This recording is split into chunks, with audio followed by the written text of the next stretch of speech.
So nimeanza live ini Man Cave Talk episode 130. Nimesahau, nimeandika 129. Sijui kwa nini nimesahau. Nimesahau ku episode. Nime completely forget. Sijui what nimesahau. 30.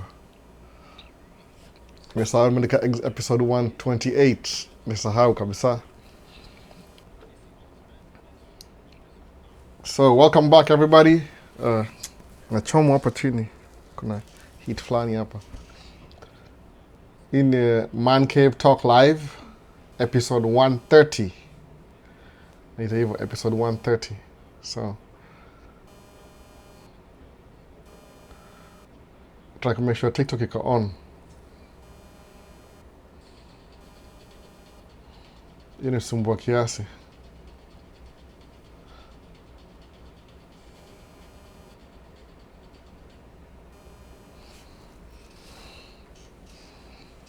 Nani ameingia hapa, naona kuna wase kadhaa wameingia. But they couldn't ingia sahi, like video tu ile ndio ukushamaliza hiyo story. Usikumbuke baadaye. Tusahau.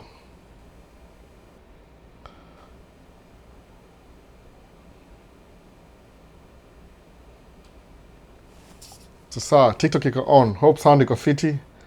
Alafu sound check hapa hivi YouTube. Niko iko fiti kwangu, sioni kama kuna any problem. Looks good on this side. So, nani alikuwa kwanza leo tuongee kwa hii ni live Q&A by the way, no filters, just real talk. Iko based on the premises of kile suonge hapa hivi. Si eti ni everything, kuna watu wanajua ni kitu specific. Ni maswali kuhusu theme ya Maisha States basically. Nimevaa shati mpya leo, nimebaiwa. Leo ni Happy Father's Day. So hii ni imeandikwa Amazing Dad. My son alipiki shati, nikamuuliza, "Oh, so your dad is Spider-Man?" So sikada jua, inakaa hivyo. Kata kuona, nasema Amazing Dad ni Father's Day. So, nakubali tu, najua kinunuliwa gift nakubali tu. You can't pick and choose gifts. So nimekubali tu, hiyo ndio my gift for today. So kama umeingia sasa za like video before sahau. I don't know what people do kwa TikTok, una tap twice. Kitu kaa hiyo. So na record audio iko fiti. So tutaanza na mtu wa first aliingia hapa YouTube na kuna swali nani. Akasema tu locked and loaded. Huyu ni Edward Kamau, yeye ni regular wa hapa sana. Yufuatilia sana. Akaona supporting channel sana. Akasema locked and loaded. Kuna Hassan wa Isa pia ni regular. Akasema waiting. Nimechelewa kidogo leo. I had to lazima nikuwe na somehow meal na watoi Father's Day. No, so singekataa. It's just once a year. Chelewa kidogo. No. Sunday show. Maisha Ken 2414. Yeah, this is a Sunday show. No. Kuna Paul Maina anasema hello sir. Hello to you sir. Critical Power System anasema Maisha sisi tunapenda. Ukona Critical Power System. That's a really good name for a company. No. So waiting live from KSM Kisumu Dala. Nakijoke hivyo sana. So YouTube is clear. That's good. Good to know. Kuna ka same as a big up man. Thank you. Appreciate it. So have you watched any live games? Absolutely not. Absolutely not. Should I file anything? Should I watch any game? More watch under YouTube channel ya Fox. Fox. Fox Sports. So kuna preview every day. Kama maybe 15-20 minutes hivi. So because see finals na niko job as iko during the day and I'm working na sina company as usual. I don't have friends who are like, you know, states. So more na make sure to na watch preview. I don't listen to anybody. I don't care. Kama tuseme game ya jana ili watch leo asubuhi ilikuwa Japan and something. Nimesahau Japan and nani. Netherlands and Tunisia ama niko sana sikumbuki ni gani by the way, mingi sana. So mu watch preview. Kuna preview kama ya approximately 16 to 20 minutes every day. Alafu na catch up naye. Juu kuna so many games. Zina play from I think 9-3 time ya hapa this time. No. So we'll try to roll around ujue inaendeleaje. But after round 1, round 2, I'll try and watch as many games as possible. Nenda kujoin watu, natafuta mali kuna watu. Tukapige kelele huko pamoja. So, asemaje, I filed I-130 in 2017. Nothing till today. Are they still processing I-130? I'm not so sure story ya immigration. Kila najua ni ile the new administration iko na different priorities regarding immigration. Immigration, you operate under the luxury of the president. So, akona ile, they can tweak it or they change this and that about everything. So, you see me, I'm not the right guy to speak about that. Kuna watu wanaongea story poa kabisa kuniliko. So, siwezi jua exactly. But 2017, that's a long time. You should check. No, at least wadikie barua. Talk to somebody. You may not know me, but I know you as my biggest mentor in my life. Ndovu. Oh, appreciate it, by the way, appreciate it. Mumi tu watu siku hizi, nimekuwa kwa 2 events the last 2 weeks, my graduation party. My friends, their kids are already adults now. It's very strange, by the way. The other day, Kujapa, they were kids. They make us states 19 years. So people who were like 4-year-old 19 years ago, now they're graduating, or they're graduating college, or they're on a bridal party. It's amazing. Life goes really fast. Ijakuwa fast kwangu, nasema kweli, imekuwa slow and steady. Nasema hivyo, setting too fast. But time flies, pretty much, in your point, time flies. So, nimekuwa hivyo kwa a different graduation parties. Muende kukaa photographer, hata kama sijakuwa invited, I just take pictures. I don't care. I just take pictures. Unless wakiniambia, we don't want pictures, then I'll pack up my equipment and leave. Lakini mostly watu appreciate, because najua photography, kitu kama graduation, it could be $3,000 easily, $3,000. So musema kama if somebody invites me to their graduation and I have time, nda show up ni piga picha. Naona juu I like editing pictures. Musema hivi, I just always give myself something to do. Sababu one of the biggest thing I'm doing right now is parenting my 3-year-old. No, nasema 3-year-old, I got 2 bado, terrible 2. So while I'm watching her, tukikaa mahali kama nacheza, mu try ku edit pictures. Uzuri ya picture is I edit from everywhere. Naweza edit from my phone, iPad, MacBook Pro, computer, anytime, iko linked all over the place, Lightroom. So mu catch up pole pole, nenda kwa one picture nafungua na catch up. Sijui naweza washowaje hata kama, so it keeps me busy. The safest thing you can ever do always is to keep yourself busy, keep your mind occupied, learn new things. Kama hiyo process ya kuedit mutra kukua as basic as possible. Sitaki nikuwe kama iko over, hata sijui nisemeaje, kuna looks fulani hizo ka synthetic in a way, no. So I started watching you since my 2nd year. I graduated next month, getting NCLEX US exams. Nice, Novo, good, do that and come and be a nurse here. Nasi nalipanga poa sana, by the way. Overall, it's the easier job. The demand ya nursing is so high that if you do it, I can dare say guaranteed employment. I dare say that, guaranteed employment. Especially in our state, up in Minnesota. Minnesota. Even unaita. So if you're doing your NCLEX, man, more power to you. Just do it. It tends to, open up job, yani ile ukianza, alafu nursing outa work kwa hospitali peke yake. Iko very wide.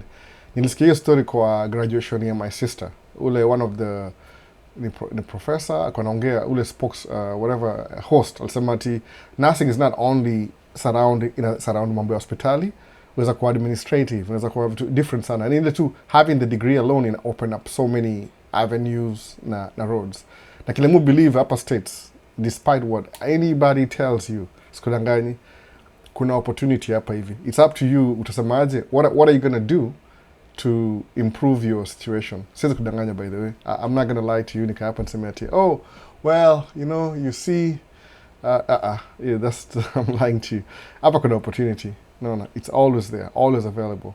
Ukiisiku utaipata. Mbona hivyo? Overall, by the way, sikudanganyi.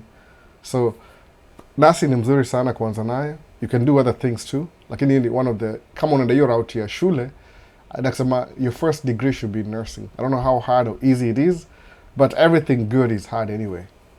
Tuendelea Q&A. So that's really good kama graduate. Tumekuwa hapa for a long time. Mimi my fourth, there's some 23, 24, 25, 26. So I'm going towards my fourth year kwenda kudu live. So Albo, can you talk about working in the mines and oil fields? Nishaongea hivyo niligusia last week kidogo. Kuna job mob kwa oil fields. Ni ile kuna watu fulani, especially kama hizi places ziko a little bit wilderness. Si wilderness vile.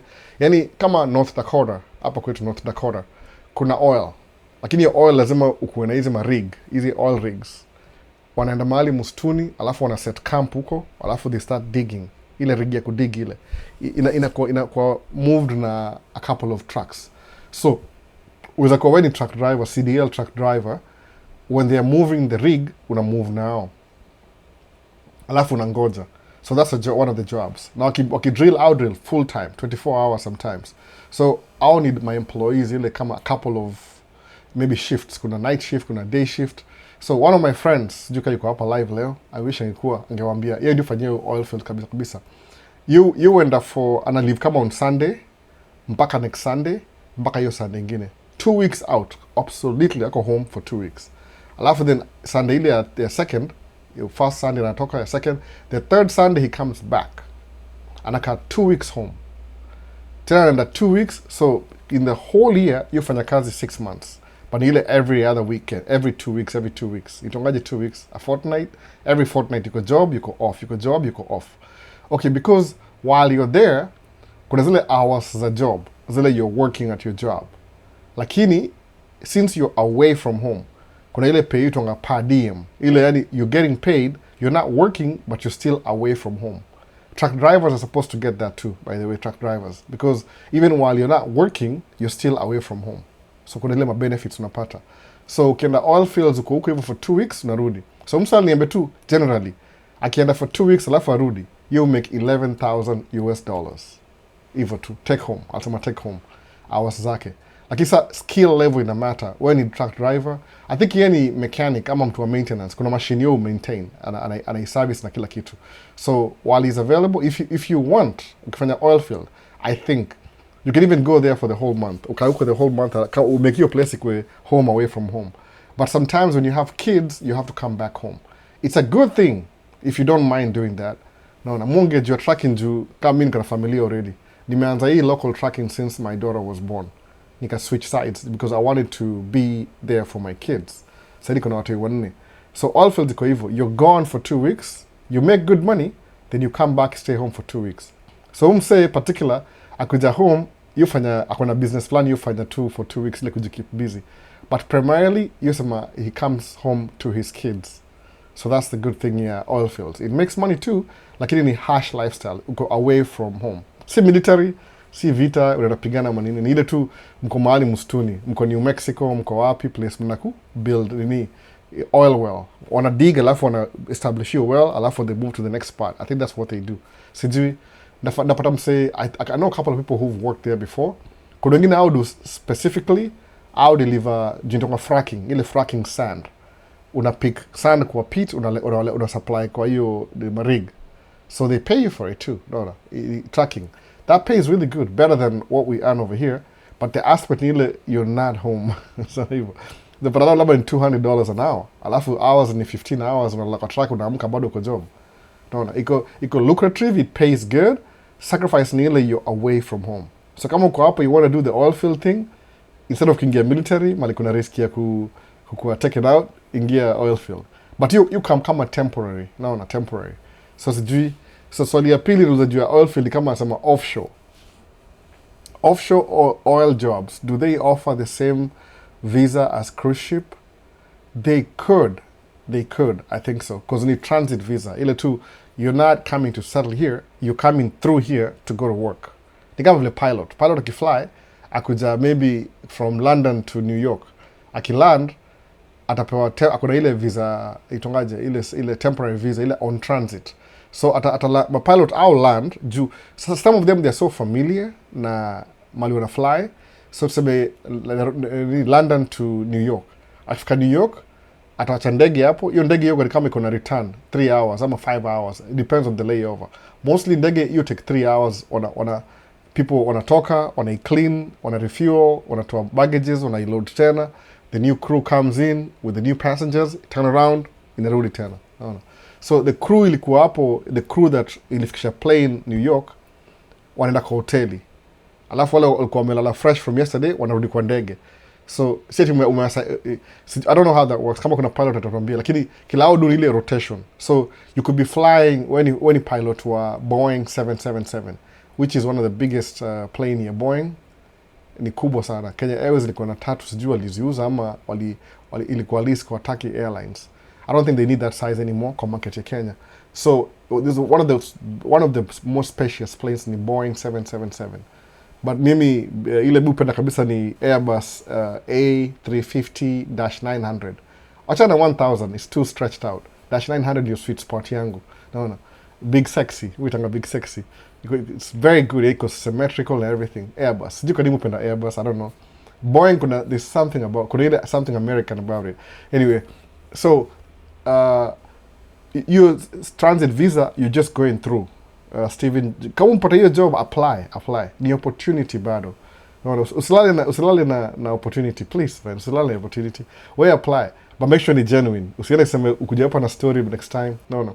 What about ukiwa na deep ya ACR welding, unaweza fanya kwa oil field, definitely from Kenya. Yeah. Actually, welding, hizo job kama za welding, hizo ndio saa most. Kwa sababu unajua, sometimes they have to weld stuff. Ni maintenance. So you use my equipment kama za oil rig, zinavunjika, lazima uzi maintain, ziko na engine, kuna power, vitu kama hizo. Ni kama conveyor belt, basically. Ile yani kama ni electricity, inatumia electric motor, kuna maybe generator, like kuna mtu yuweka mafuta huko, kuna mtu maintain you engineer, because you're out, mko huko out in the ni sabaje, outdoor. So anything happens, nipo kwa na mtu ule, they know what they're doing. So you can go to the oil rig kama welder. If you're doing welding, by the way, hata hapa tu kwa city welding, it's a good paying job, by the way, very good paying job. Example, easy truck muendesha dump truck, ile box ya tipa, do you know weldiwa? They weld it. So kama ni welder, hizi mabasi manufacturing ni welding, especially okay, basi maybe kuna factory, lakini hii welding ya box ile according to order. No, unaweza order hiyo box leo, unapoa parts is already trimmed na kila kitu na size na kila kitu, unazi weld pamoja. If you're welding, I think I almost did that. Inaanzia maybe at $45 an hour. No, calculate hiyo minus tax. So unaweza hiyo job ukiwa Kenya, ama lazima ukue na grounds. Ukuje kwa ground, yani kama uko Kenya, if they're hiring from, sometimes need an increase, they can get you from where you are, wakulete hapa hivi, alafu atakulipa.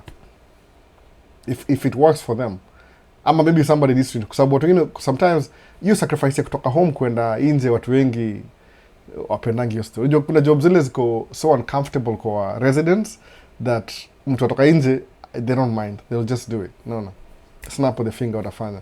So let down. Kona joku weld, maze we weld bana. Tafuta job. Ndizo hata cruise ship ina vitu mob sana. Seti ni ikona so many job opening. Ni ile tu enda kwa hiyo website, angalia the jobs that are available, apply. Ni contract, ni maybe 1 year, 2 years. So una renew every year. So if you come the first time, na usipende, umesafiri. I don't know. Me, I would do anything just to leave my country niende kufanya job country ingine. For the experience. If you have nothing tying you down, kama maybe a family, a kids, but if you have a family but you can't provide, it's a good way to provide for your family too. No. So there was a time you were talking about passive income. Do you invest in individual stocks ama indexes? Hizo zote all together. Ala ni matakonge hivyo juu ni personal. Sometimes mwana nikiongea mambo ya finances, watu wanani criticize. Niliambiwa siku moja, acha niwaambie tu niko live. Kwa sababu sema ati muenda online ni kama accusation. Muenda online ku show off my money. Kashindwa, wait a minute, that doesn't make any sense. Sijai show off money. The only video nishifanya hapa hivi online ya kushow do ni ile I was describing the American currency. Kuna video short iko TikTok, na kuna the whole entire video ilikuwa Man Cave kama hii, iko YouTube. Man Cave Talk, ile recorded version. So sijai show off pesa. I don't really try and do that. Mostly muongea kwa mdomo tu. Pesa ni ile sema ile, hata nikiongea language yangu ni ile ile nakupatia ngaje. Si poa kuweka vitu zako private online. I get that. No, that's why even my kids are not in my life unless my daughter anazunka hapa, lakini siku hizi wewe na mama yake na mama yake, unaona. So I don't really do that. Siwezi kuwa na show off pesa kwa si ethically si mzuri sana kwa sababu kuna mse, yani I don't think na show off kwa kushow. Somebody asked me to explain currency in America 3 years ago, I think. Nikasema kuna penny which imekuwa discontinued sahi. They don't use a penny anymore. Alafu kuna 5 cents, kuna 10 cents, kuna 25 cents. Hizo ni 4. Alafu kuna $1, kuna $5. Nimesahau gani? $10, $20, $50, $100. That's it. Bills, itonga bills. Kama currency, kama notes za hapa, notes bills, au ita bills hapa hivi, dollar bill. So na ni note tu ile note ya kawaida. And then I was explaining that part of my need life too. So sijai sema ati I'm showing off my money to no. Musa I'm very average. No. Ile truck driving, I make enough to support my family. Any extra 20-30% na save kwa vitu zile personal zile najua sensaidia kwenda mbele. That's what I do. Hata musema whatever I'm doing, I suppose ukinifuata kile mimi nafanya and wewe you're in a better position than me, utakuwa more successful kwa sababu ni practices nimelearn how to live my life. Si ati ni kitu ati naringa naye ama nini. So nilikuwa kio zima by the way. Ile tu sometimes tranquilize hizo vitu. Mtu akikeep tu ile stories za derail objective away from this.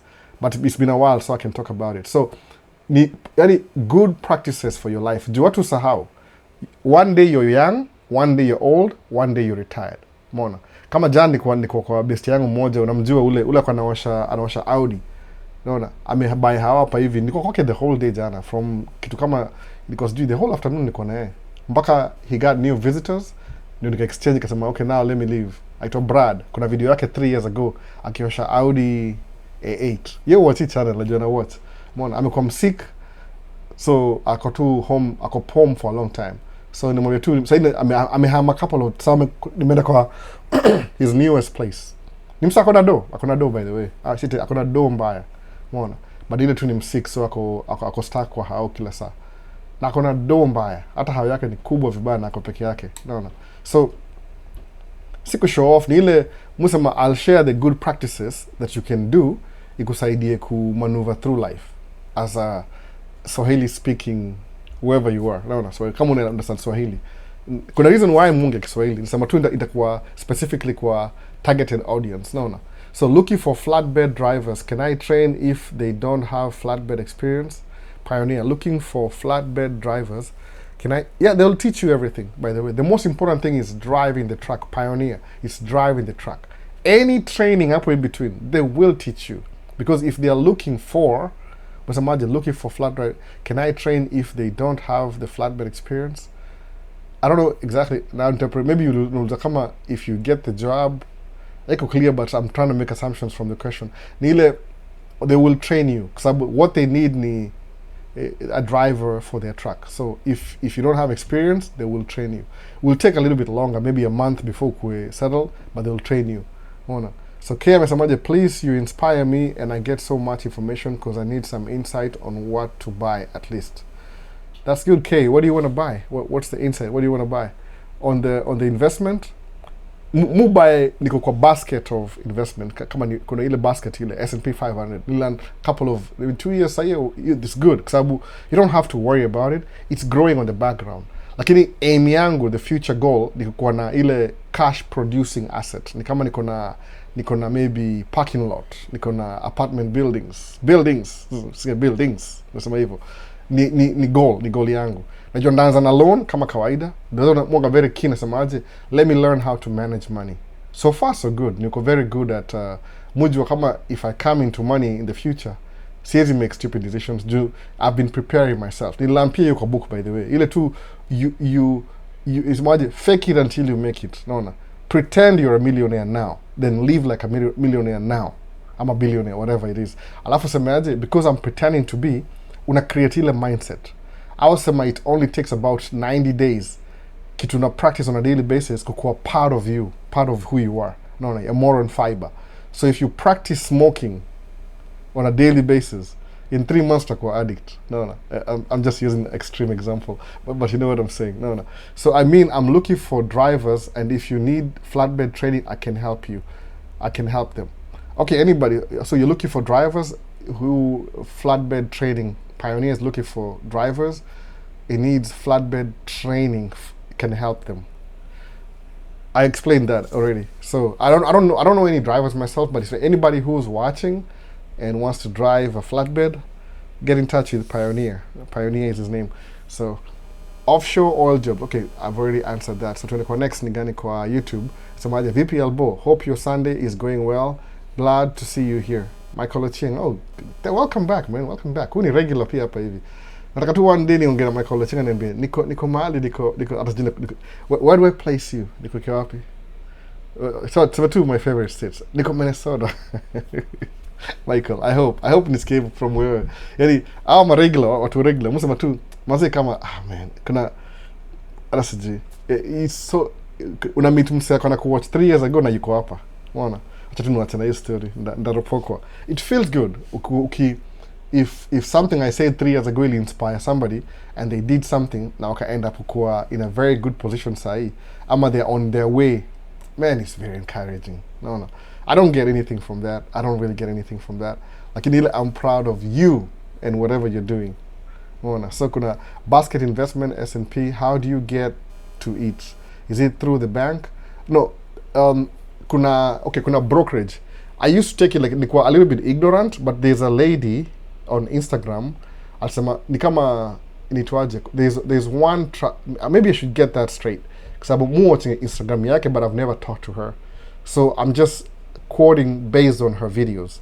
Alisema if you're in Kenya, there's a particular brokerage company that's been doing this for a while. It got a longevity, got 30 years. So you can go through that through the brokerage. You Kenya iko based in Kenya, but it serves people in Kenya. Through that brokerage, alafu nunue stocks through the brokerage. Sawa. S&P 500, everything you want. Hata Kenyan stocks na kila kitu. Alafu wache grow pole pole. Because that's the whole idea. The idea ni ile watakochukua pesa yako ile ya savings, usisave ile traditionally kwa chini ya mattress ama kwa bank tu ile you don't make any money. Kwa sababu kumbuka when ukipatia bank pesa yako, bank uses your money immediately, by the way. So if they're using your money and you know that, it's good if you excuse me, it's good if you get something back. So tafuta high yield savings account. Ile when you place your money there and they use your money to make more money, they give you a percentage of your money every month. It's like they are borrowing from you. No. Wewe pia unakuwa lender. So high yield savings account. It could be 4% every 6 months. No. Kitu kaa hiyo. Ama sometimes every month. Sijui every month ni gani, but every 6 months. Unaweka high yield savings account. So while your money is sitting there, it's gaining something. Hata kama ni 4%, 4.5. Come on. No, that's money you didn't have. Kwa sababu sometimes ukichukua pesa kwa bank, it continues losing value. No, if you're not doing anything. Now, the reason why you save in the beginning ile ni kama financial discipline. No, volume iko low jo. Freeway, angalia kwako. Nisha test study before nianza. Alisema volume iko fiti.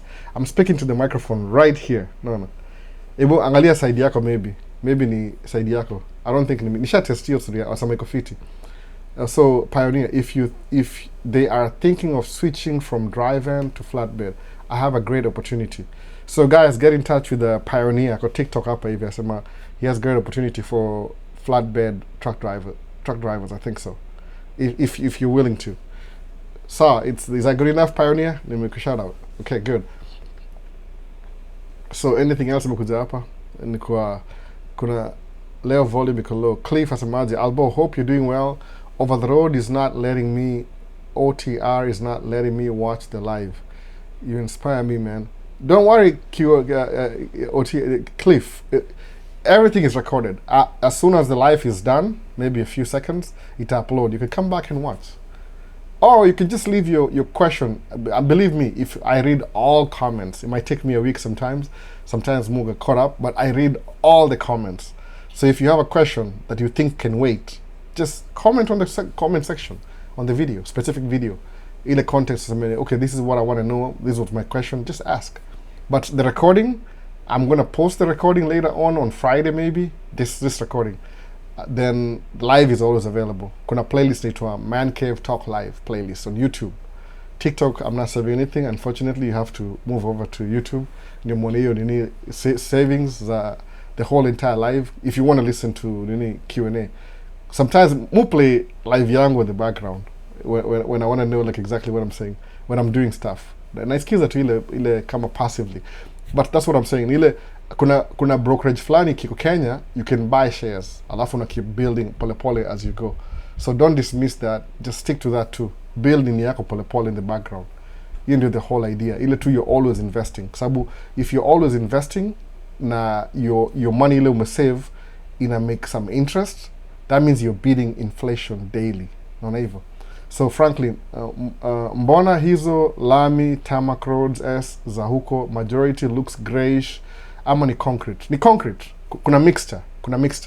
Kuna place kama hapa Minnesota, kuna place I think the ground is soft or swampy. So I don't know the technology exactly, but there's something they do wanna build concrete, alafu ziko divided. Kuna divider. Sometimes ukidrive unasikia kudu kama two sections za concrete. So what happened ile during winter wanaipatia space ya kuexpand na kucontract. Alafu hiyo barabara yenyewe there's so many. I'm not really an engineer, maybe I'll look into that. I watch them do it. Some of them ni pure concrete, some of them ni asphalt. You know asphalt? Bituminous asphalt. Ile some of them ni black, ingine ni white. Alafu na bridge pia. Kuna zile suspended bridge. Kama kuna place iko so swampy, wana build kama bridge across the whole swampy place. Unaona? So IV is about what's before hypothetical nasemaje? What's your take on using TFSA money to invest? TSFA. What's TSFA exactly? I don't know everything. You have to describe like the whole entire CG. I'm not so familiar. I'm just an ordinary guy who invests. It's not like I know all the terms and everything. So just be specific. What's TSF? What's that exactly? No. Tax-free savings account. Okay. That's what you mean by that. Tax-free savings account. Yeah, you can use that, but it should be part of your portfolio. Me, I used to have one when I was an employee for a while. I think 3-4 years. So then when nikakuwa self-employed, I transfer to my other accounts. No. What software do you use to edit your videos? Very simple. CapCut ile free. CapCut. CAP. Kuna computer version na kuna cell phone version. So either one of those. It's very fast. Niko natumia moja to Movavi. I still use it in the background because sometimes I'm editing 2 videos at the same time. Like today.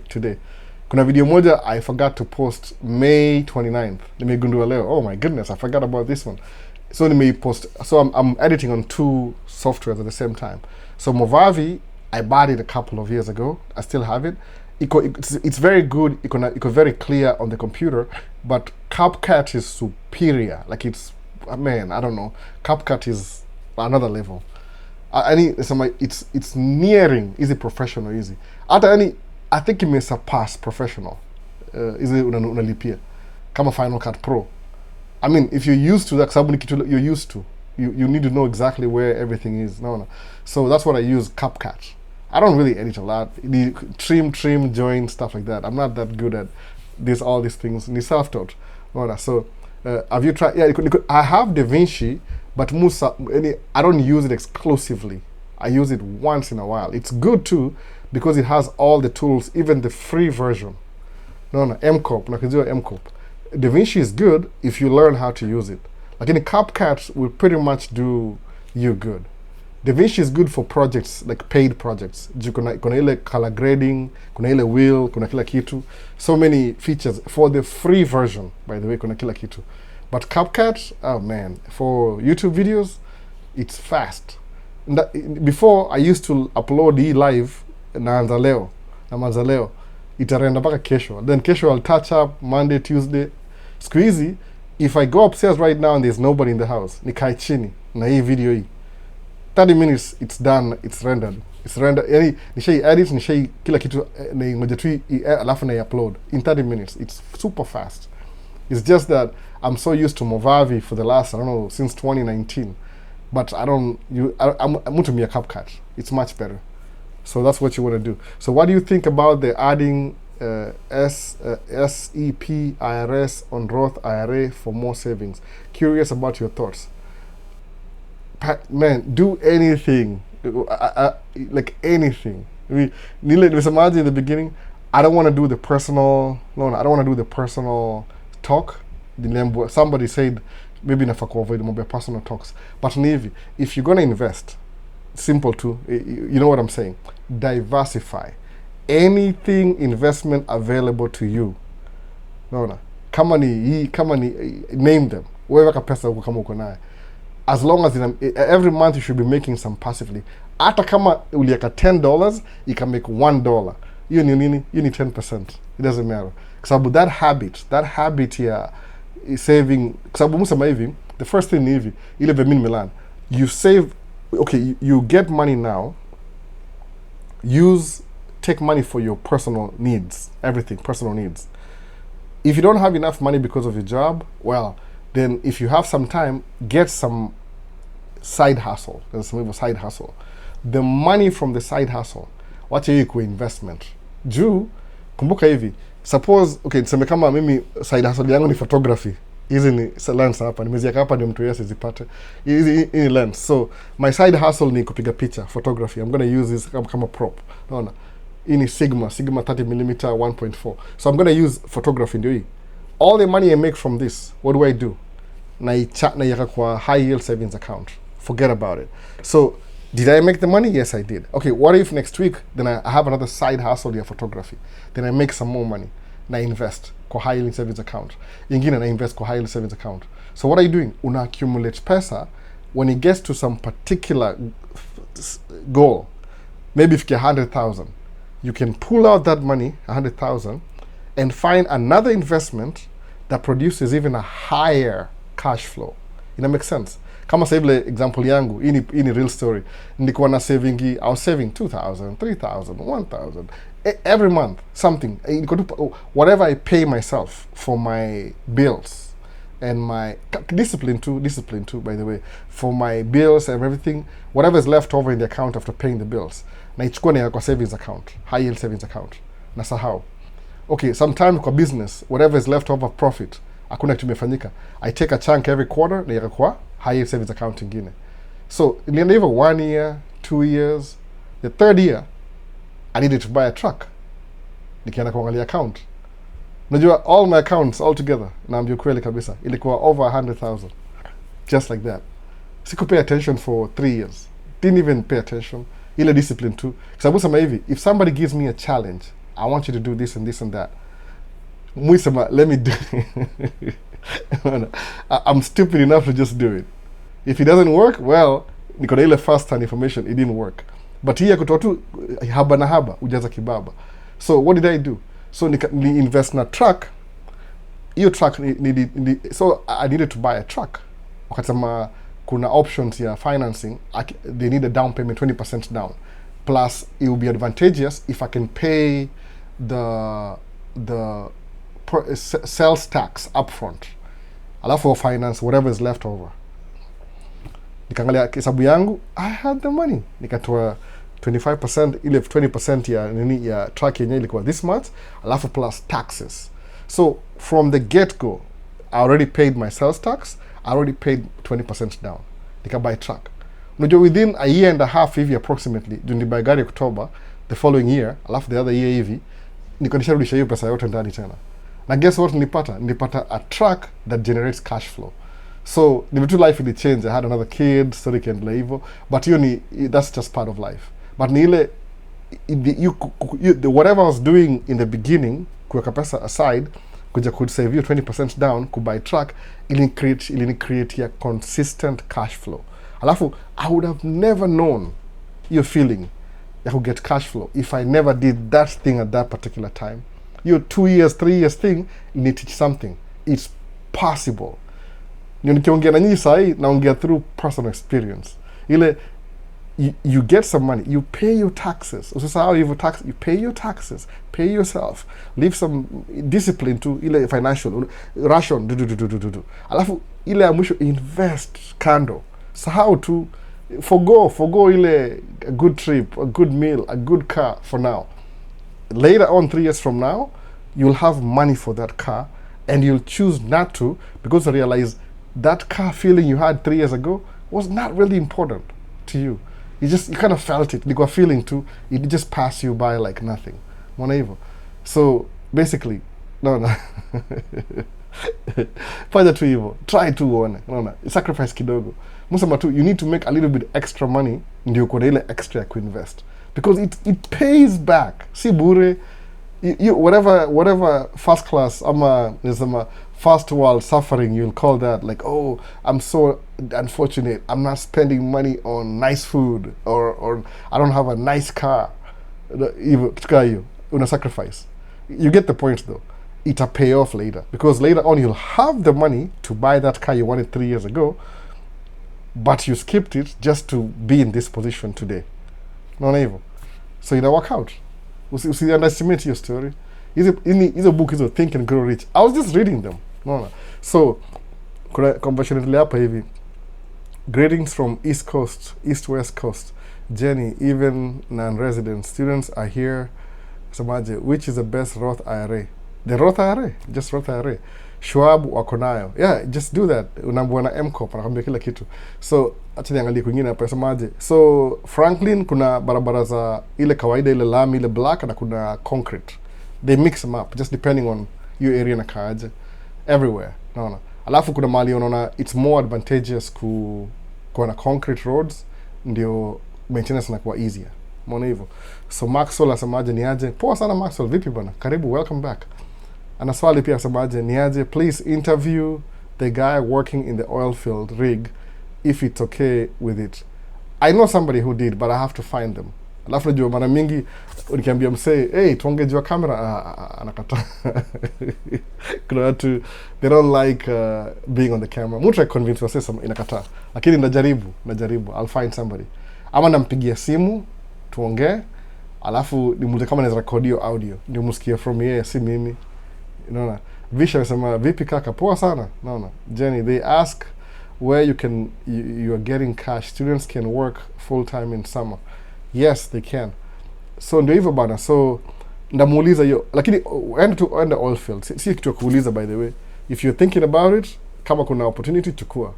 So Edward Kabasa sema Albo, in terms of your career as a trucker, have you ever undertaken in terms more so in the energy industry because Minnesota is not far from Dakota State? So have you, as a trucker, have you ever undertaken in terms more so the energy industry because Minnesota is not so far from Dakota State? Have I ever taken, I know people who were leaving to go work in the oil field. Then I think what happens is when fuel is expensive, I think that's when it's profitable kwenda kumine oil kwa North Dakota because it's a little slightly too expensive than oil ya Iraq na Iran na the Gulf. Gulf is sweet oil. Sweet honey oil. Hapa hivi it needs extra processing. So I think it's only profitable when oil is expensive. Due cost ya production ya hizi oils za North Dakota is higher. Aitanga fracking. I don't know what that is, but nearly it's higher. So to produce your oil, it costs a little bit more. So it only makes sense when oil is $5, for example. Kama sahi, inakuwa more profitable because ile cost yao, they get it back.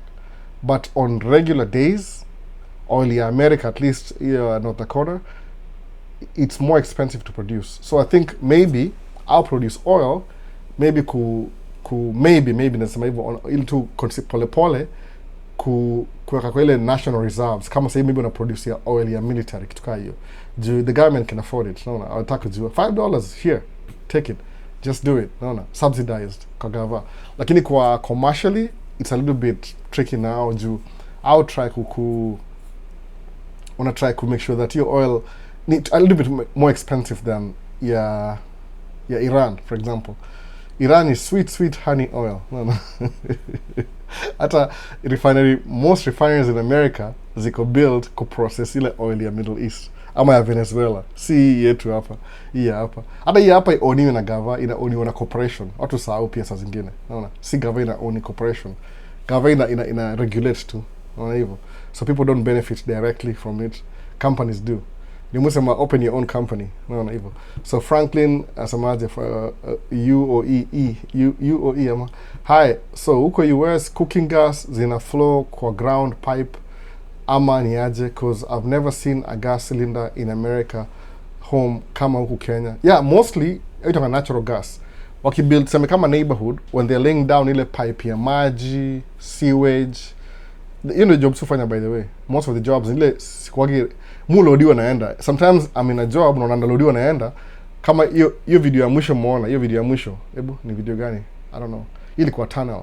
But still when they're doing the tunnel, I'll make sure utility lines. I talk about utility lines. Utility lines ni maybe kuna fiber optic ya internet, kuna sewage out, kuna water in na kuna gas in. Naona hivyo. Hizo zote sasa hivyo.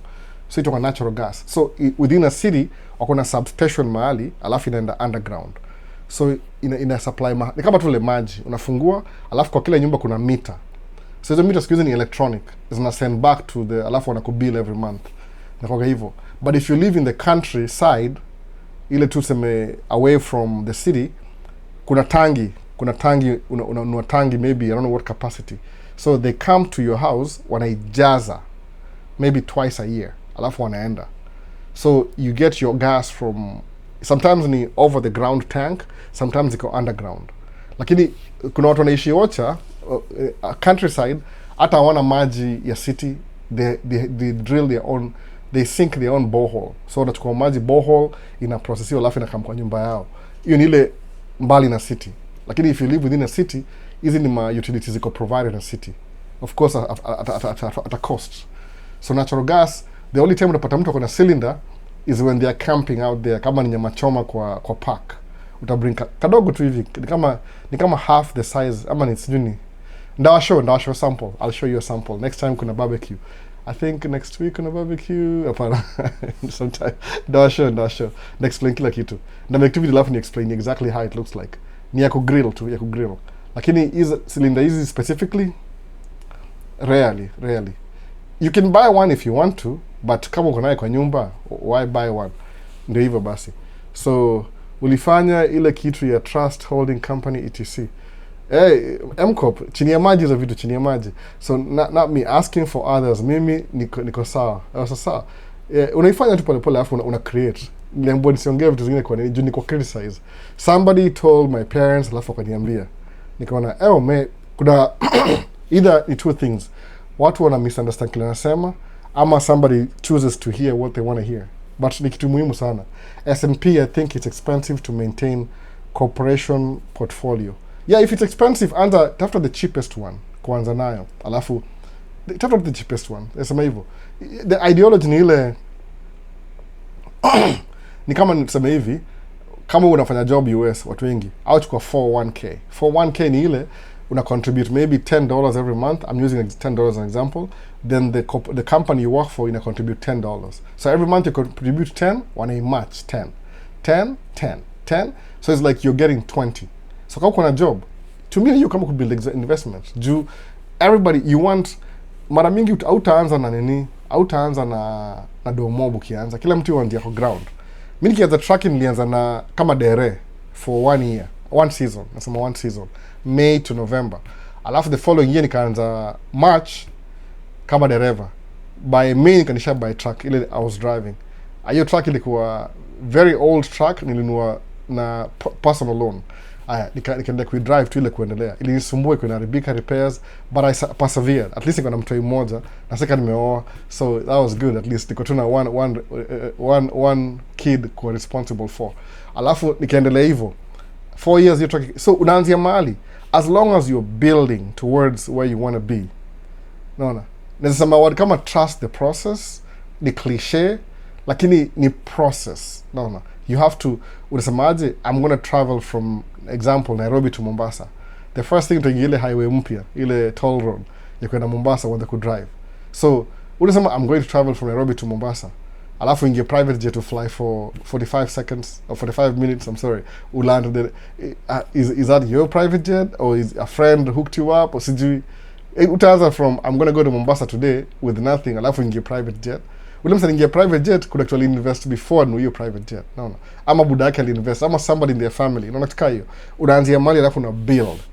Everybody has the capacity to do that. Even musema hivyo. Vile sometimes watu awaga wanakuwa frustrated na their situation, alafu ni kama una determine nafikiri this is how it's supposed to be, then there's nothing I can, unakuwa powerless. No. Na ujui potential yako ni gani. Umesoma amu just, it doesn't matter. Your successful mindset, it's in you. It's who's gonna tap that from your mind? Hebu jiulize hivyo. If it's not you. No. Musema only a business owner, a founder, kama founder anajua hustle ya business yake ni nini. Mimi nime struggle kununua truck. Nikanunua truck eventually. Nikasema okay, I'm nice enough nikabuy my wife truck. Yes, sasa I taking it seriously hivyo. Juu truck ili happen tu kwa yake. Hakuna effort ali give. Ile effort na give ni ile once nimebuy truck. Akaanza kuidrive last year. Then anaanza kuona okay. Sahi yani there's no way ata connect bila mimi na connect. Mimi nili sacrifice kumnunulia truck. Yeye itabidi akule ile the rubber meets the road, you understand this is how you manage a trucking company and this is how not to manage a trucking company. Nimwambia ukitumia pesa vibaya you're losing money. Au tena mahali itabaki tu you're all over the place. So hope at alarm saiju anapiga simu na complain, oh this went out, I'm just go buy it, this went out, oh I just feel like I don't have any money, I'm exactly now unajua vile how it feels like. No. So Miss Lydia Samaji, happy Father's Day. Oh thank you sana, nakuonanga upotea sana.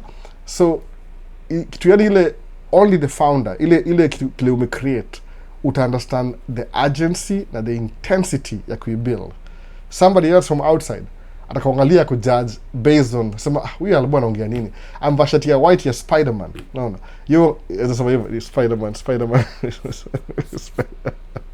something like that. No alafu ajijazie tu, they come into their own conclusion what they think the perception of kama spectator anaona wewe unasema nini, naona hivyo, but only you unajua intensity yako ni gani. So Miss Jumali, you unajua everybody's different. Nimekuwa hapa long enough to understand everybody uko na different potential na different. Mimi na watu wanne, it's not easy to raise 4 kids. It is not easy. Sikudanganyi. Wa kwanza ni kuna mama yake. Hiyo sasa imagine hiyo story tena.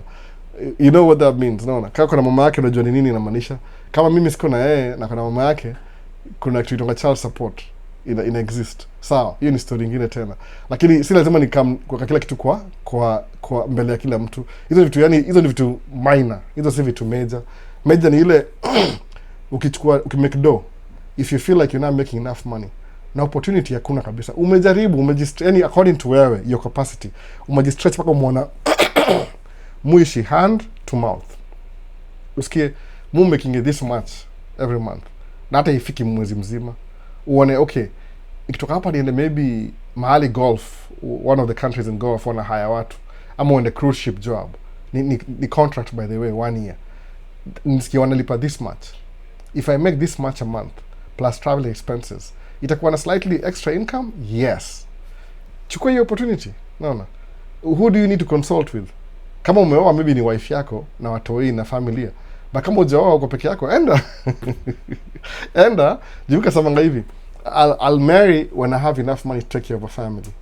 Oh man, I'm telling you, that didn't happen. I had to create that reality. Hata sasa hivi sema okay, maybe ni a day at a time. Every month is a new month. You know, unalipa bills. Moja imeenda. Ingine. Sometimes kuna pesa ya 3 months ahead. Sometimes ni 6 months. Something happens na kwa 3 months tena. In life, hiyo ni kawaida. Hiyo siwezi ongea, hiyo ni basics hiyo. Sijakuja hapa ndio sema ati everything iko good to go, unaona, a pie in the sky, buy and buy. Si hivyo, kuna vitu zile za kawaida. Ni ile what's your mindset at the end of the day?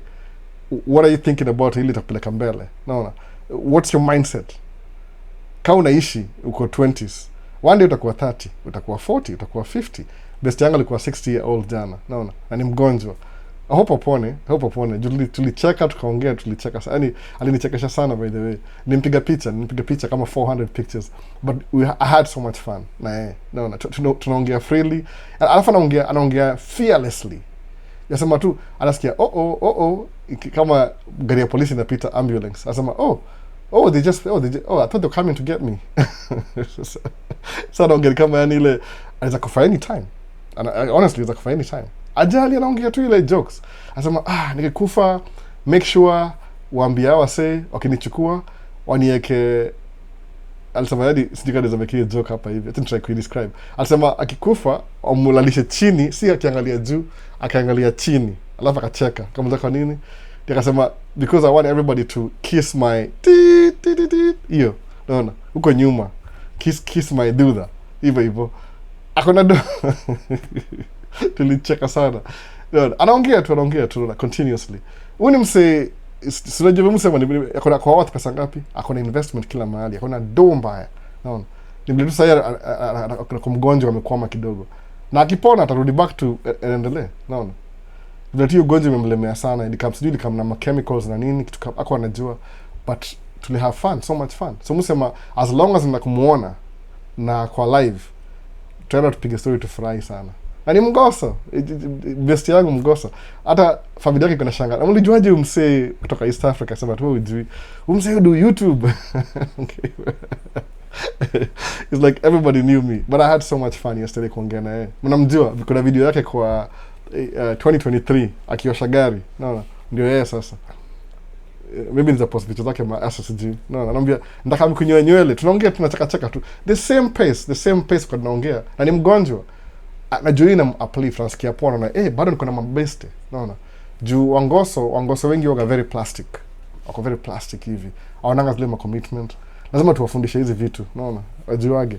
Kama mimi nikauka the whole day. Alisema party ilikuwa from 12 to 4. Nilikam kama Mkenya 2 nikam mpaka 7. Ilipa party imeisha mpaka ikabadilika. Anyway, story ya jana tuendelee basi. So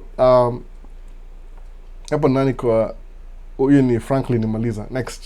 Nataka cover hizo question. Albo, instead of investing in gas station or laundry business and investing in stocks and shares, which one is better as a beginner? Please break down. Hassan Waisa, when nimesema in the beginning, labo jumeuliza, acha nirudi back to the anchor. Fanya tu hivi. Okay, I make 10,000. Whatever currency weka hapo 10,000. Sijui I make 10,000 rupees or sijui whatever 10,000. Okay, unajiuliza hivi, what's my monthly expense, recurring expense, zile consistent. Whether unajua as an adult you pay to live. That's true. You just you exist, your existence lazima uilipie. Kwa hii economy, the way it works, you pay to live. So kuna vitu ziweze disappear. A roof over your head, hiyo ni rent. Maybe you use electricity. No. You use water from the city. Kuna gas, kama unatumia gas. Kuna cooking, kuna chakula, groceries, nini. Hizo ni consistent bills. You use, okay, I'm making 10,000, whatever figure it is. Okay, how much money do I have? Ujiulize hivyo. Ni budget, you yourself, useme hivi. Nikilipa kila kitu kwa hao yangu, figure yangu ni 5,000. Unabaki na another 5,000. That means you're doing so well. Kama ni 50%, you're doing really well. Really well. Na 5 hiyo ni hivyo. Kama ni watu wengi labda ni 70%. So usemaje? Okay, this is what I'm going to do. Utachukua 30% of that income. 30. No. Liwe liwalo. As the primary objective, we save. Hiyo ndio savings. Sijasema 10. Okay, uanzie wapi? Okay, maybe your expenses ni 90%. Unabaki na 10. Chukua hiyo 10 weke kando. Kwa sababu suppose tuko na 12 months in a year, we'll save 10% here, 10,000. Alafu itakuwa 12,000 by the end of the year. Meaning, you 12,000 ni kitu umeweka on the side. Besides your expenses. Kwa nini? See, for nothing. Juu, next year itakuwa, kama ni hiyo 12, itakuwa 24. Itakuwa 36. Itakuwa 48 in 4 years. 48, okay, suppose you weke place, but like just kwa savings account can grow to whatever you're inputting na baki hapo upate mali unaweka hiyo pesa kwa account. Maybe 6 months ina gain 4%. So utakuwa na ile 6 months utakuwa na 6,000, 4% ya 6,000 extra. Aya, tena uendelee after one, ini inaitwaje compound interest. Si interest rate ati itakuwa tu uchukue 6,000, ini compound interest. Alafu the end of the year itakuwa tena 4%. So technically ni kama 8%, but because ni compound interest maybe labda ni 9%.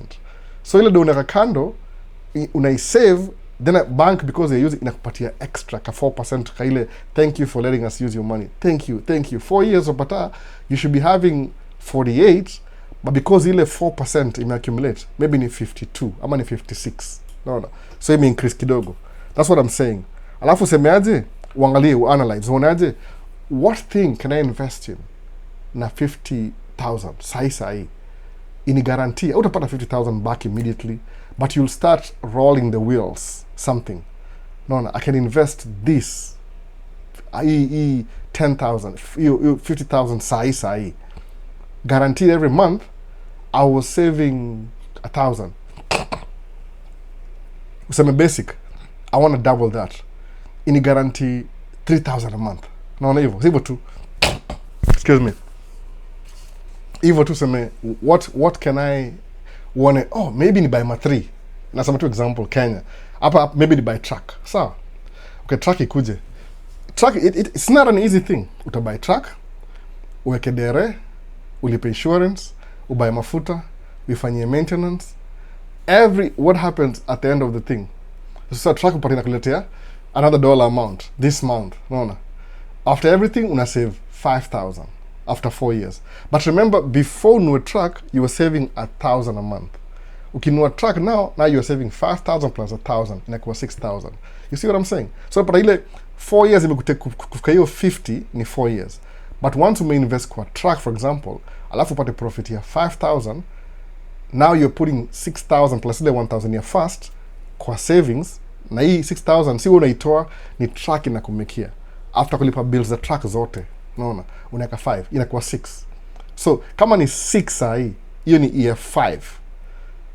After 6 months hiyo 6 ni ngapi times 6? 36. Unaona hivyo, after 1 year ni ngapi? Unasema sasa 6 inakuwa times 10 itakuwa 120. 6 times 10 ni 60 plus maybe another 6, 72. So after 1 year ili kutake 4 years to make 50 ama 56, now it takes you a year kufika 72. You see what just happened? 4 years could get to 50, 1 year could get to 72. Okay, now flip the other year. See 72 anymore, ni times 2. No. Inakuwa 72 times 2 plus ile interest, tena sijui interest ni gani tena. That's what I'm saying. Inakutake 4 years to create, boom, una invest. Unaenda ku double up. So inakuwa after the 4 year mark, una do whatever you're investing in before, inakuwa kama hata 5 times more. So now whatever it took you 4 years to make, in 1 year umeisurpass. Meaning ile ya 4 yako ya kwanza sasa imekuwa ni 1 year. So kusema tena ngoje another 4 years nifanye anything, sasa utakuwa na 72 times 4, which is 250,000. Ongeza hiyo figure hapo, sijui figure ni gani. So okay, kama ulikutake wewe maybe 4 years kunua make investment ya 5,000 a month, alafu ngoja another 4 years utamake investment ya 200,000, it could be now ni kitu kama maybe 20,000 a month. Tena uendelea na hiyo cycle tena. So kama ili kutake 4 years na ime kutake 4 years ingine could triple your amount, quadruple ile amount uko na make before. Umeona? Juu ulikuwa na 50, sasa uko na 250, ni kama 5 times more plus interest.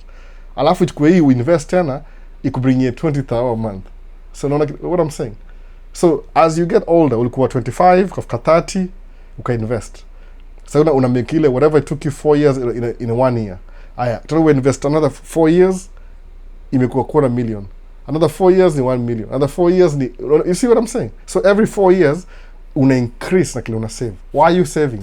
For the next available investment. Mimi nasema hivyo, the next available.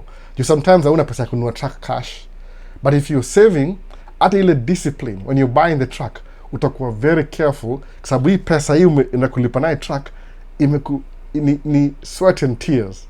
Haiku show up to from nowhere. No. Something happened.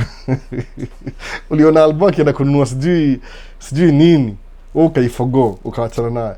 So ile kuforgo unakuwa rational thinker. You think before you do dumb stuff. No, kitu kaa hiyo. Alafu unakuwa financially, unakuwa a good manager of your finances.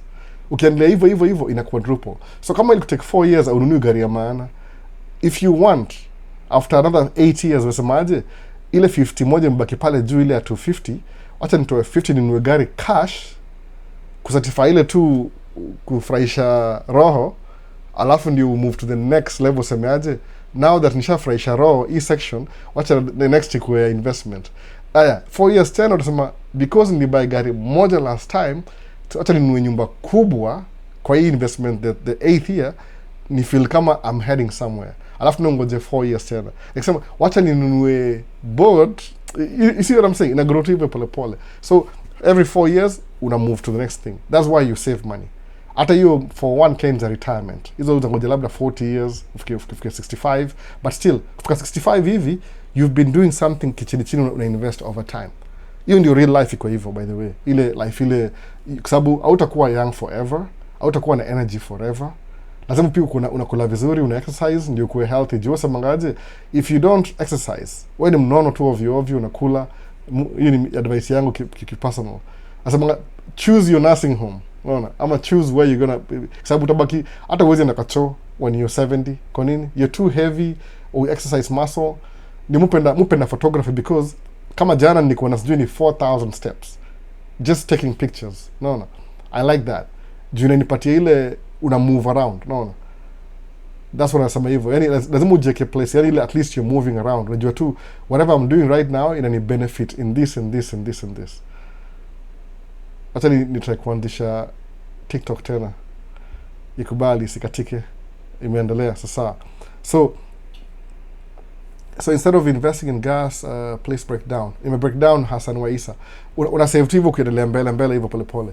So hello Albo, how are you doing? Have you been? Master Gabu, niko poa kabisa, vipi bana? Unaendeleaje wewe leo? Leo ni Father's Day. Unawatoi? Sorry, I was trying to ask any project in terms of your trucking career, like involved in transporting dirt needs for pipeline. That's what they do. They do fracking. I've never been there. I've never done this. Muskia story, but musema nasikia story kama mtu tu a layman. Maybe if I found somebody who's already doing it, ama has done it before, na mwacha ya onge, alafu mtasikia from that, you extract kula mesema. I'm pretty sure kuna somebody that I know hapa hivi ashafanya kazi oil field. Natafuta mtu tu pole pole hapa hivi. So asemaje, Chemwena asema kazi safi. Thanks. What strategy did you use to get contacts as a new truck owner? Strategies. I didn't really, contact is just, I knew people who were doing it. Nikawa copy everything. There's no strategy. Me, it's very simple. I see them doing it. No. Ile jina kama sama ile sijia itakuwa offensive juu sisi ni watu wa melanin. Asa mga ile monkey see, monkey do. No. Sasa hivyo. Ile tu hope see offensive. But hivi, monkey see, monkey do. Ni tu these guys were doing this thing, nikawa join. I started doing the same thing they were doing.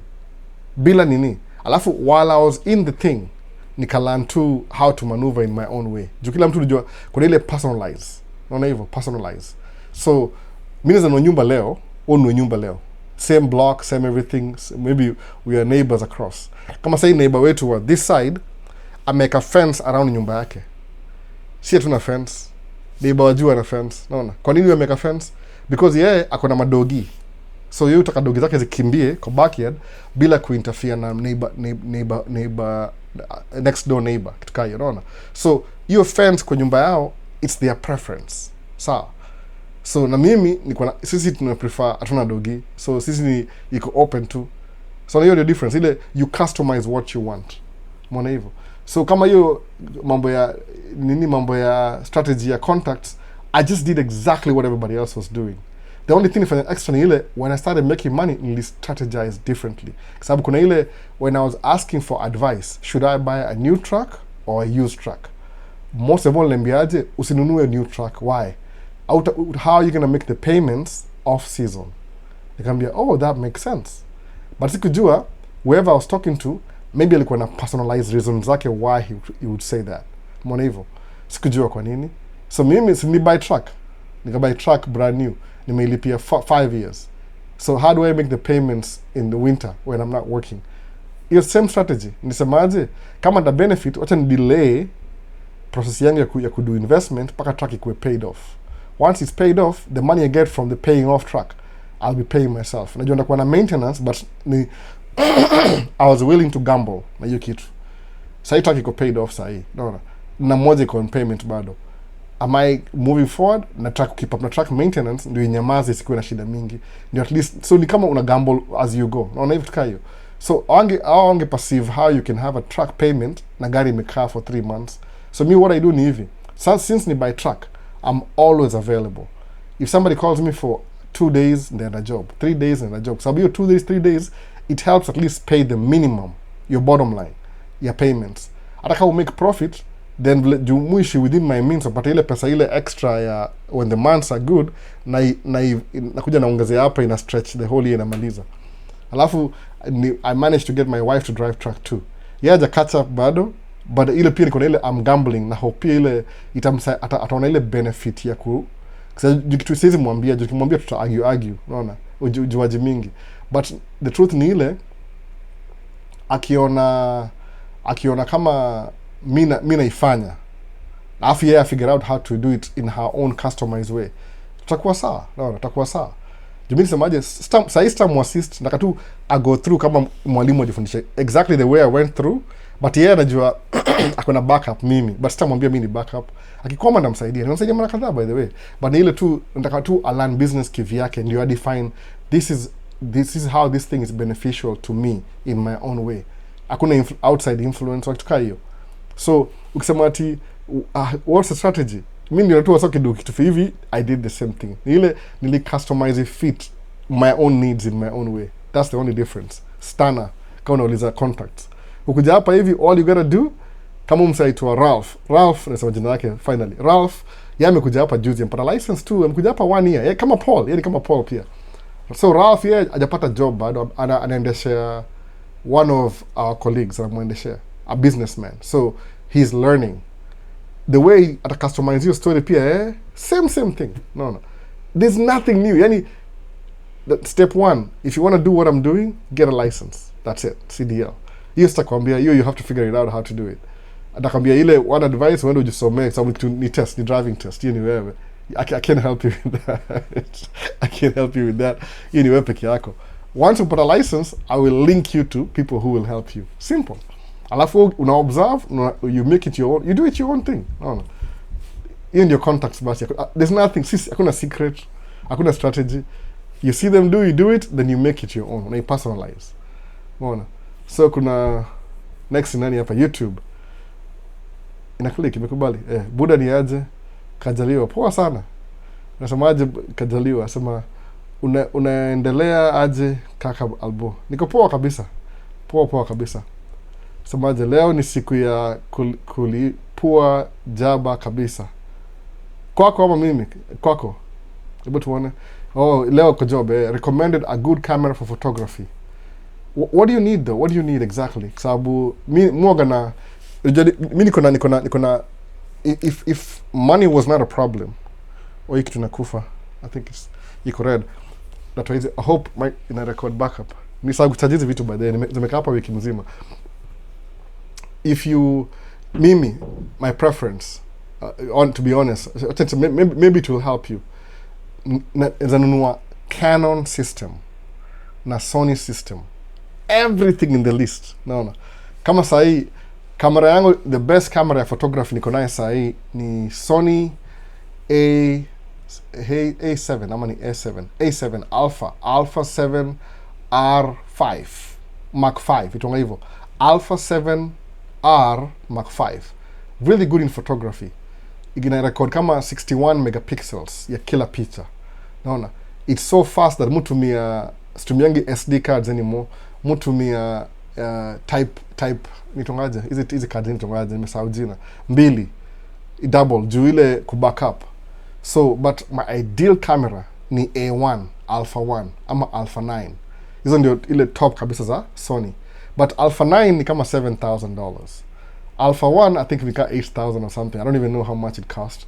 Hiyo ndio ideal yangu. but ni ile right now kukuwa na A7R5 Mark 5, no, A7 ni Sony Alpha 7R5 ama Mark 5. Hiyo is good enough for me kwa sababu kuna all the megapixels, 61 megapixels. Then nakatu nayo because it's much, ni $4,000 instead of $7,000. Then hiyo $4,000 ingine nanunua lens. One of the lens na admire sahi ni $4,000 pia. Naona niko na a sample of that in Tamron, inaitwa 50 to 150 Sony G Master, ni $4,000, $3,900. Lakini I don't have the lens, but if I could nanunua hiyo lens na Sony system. But if I had more money kama 12,000 nanunua kitu kama hiyo. So kusema which camera is good for photography, naweza sema tu hivi, basically any full frame camera ni poa. Juu full frame unapata ile the biggest sensor available. So now when you take pictures, una pick everything in the vicinity of your framing yako. Mwana hivyo. But I like Canon too. It just Canon, the problem even by photography, once you get into a system, kama ni Sony, kama ni Canon, lazima uende na ile mount. Mount ni hii, kama hii. Hii ni E-mount. Unaona hii ni E-mount. Mount ni hapa nyuma ya lens hapa. Unaona hii?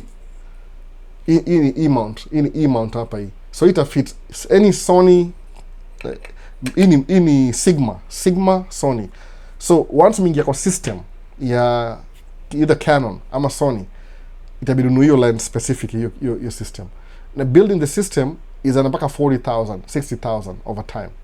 Kama camera ni 9,000, lens ni 4,000, na hiyo ni moja tu. Ununue 24 to 70 ni 3,000. Ununue maybe 70 to 200 ni 3,000. Ununue is mpaka 100,000.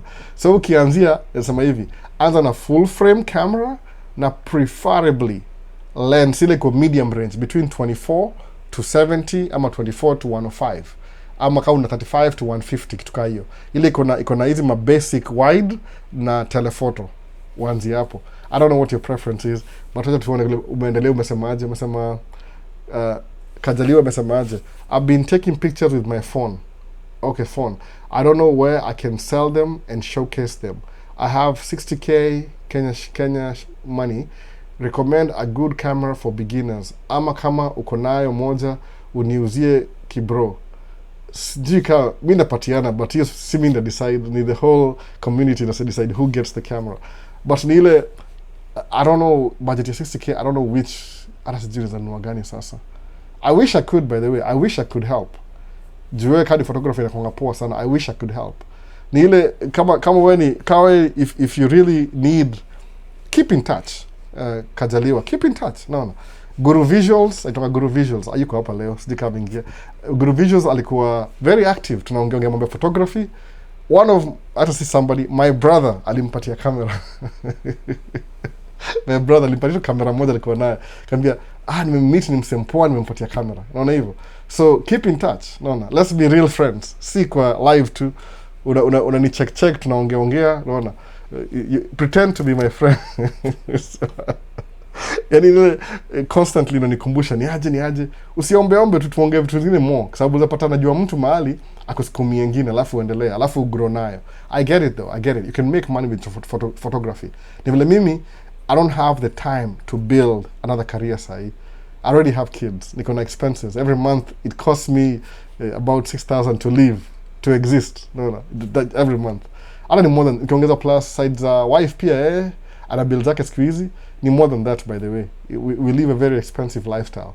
Ile combined together. But ni zile vitu we are going through it right now. Itapungua in the future because the kids are in school, they need some stuff, vitu kaa hizo. So as they get older, independent, itapunguza gharama. But ni ile kuwa friend, be a real friend. Si tu wa live tu. Kuna wase ni real friends wakujanga live. Wewe kama ni photography, tuma picha, ni check on me, ongea.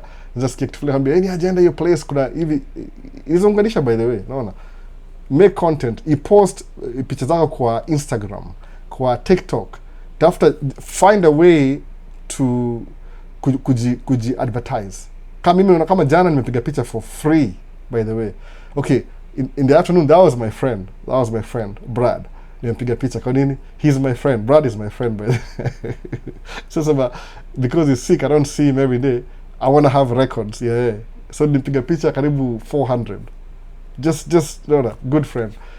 Nikaenda kwa graduation ilikuwa ya family friend pia ingine tena, na long term friends, watoto wao wamekuwa wakubwa sahi. I took pictures again. Naona sasa hivyo, hiyo ni kama mabeste, free work, lakini I did it professionally. Ni free but I'm doing it professionally, kwa sababu what do I lose? They invited me, I was there, I took pictures, I'll give it to them. But if you want to get me out of my way, out of my kids and my family for 4 hours, I don't even know you, ni business hiyo, you have to pay me for the hours upfront. By the way, sikiza mchezo upfront, and I value my time, kwa sababu ndakubringia professional work. Ukijua kama if you're okay with me taking your pictures, itakuwa professional. But ukisema ati I give you one, I don't have one. Ile niko na moja hapa mtumia, ni deni. Microphone imezimika, hope tuta recover hii audio. Teni check, ni sawa kucharge, sijui ni unplug ama nini. Sawa, imezimika tu anyway. So kajaliwa, lazima kuna keep in touch. You have to be more than a friend. Weekendi una check on me, tunabonga, unaniambia kile unafanya. Ndio niko up to date, nijue how I can help you. Jipia sometimes kama uko in touch sana, I could be walking around alafu nione maybe another deal, maybe kama inauza mahali a good deal, nione kama ingia budget yako, alafu nikusukumie kitu kama hiyo. Unaona, be kama ile a business associate, kitu kama hiyo. Nasema hivyo, si friend, everybody's my friend, but ile good visuals kwa naongea naye every week. Sikiza hata niongeleshi, but it's okay. Do you know why? Because he's busy working. Unaona, akomboka mbaya, piga mapicha. Hata muone video na cheka, nasema tu mtoi anaenda mtoi, ni younger than mimi, nasema mtoi. Anaenda mbali. Akona graduation, akona video, akona vitu mob sana. Na kamera moja tu ilimuinspire kabisa, by the way. Unaona? That's what you need to do. Post pictures zako, post out there. Usikae nazo. How am I supposed to know? Na ujaini onyesha.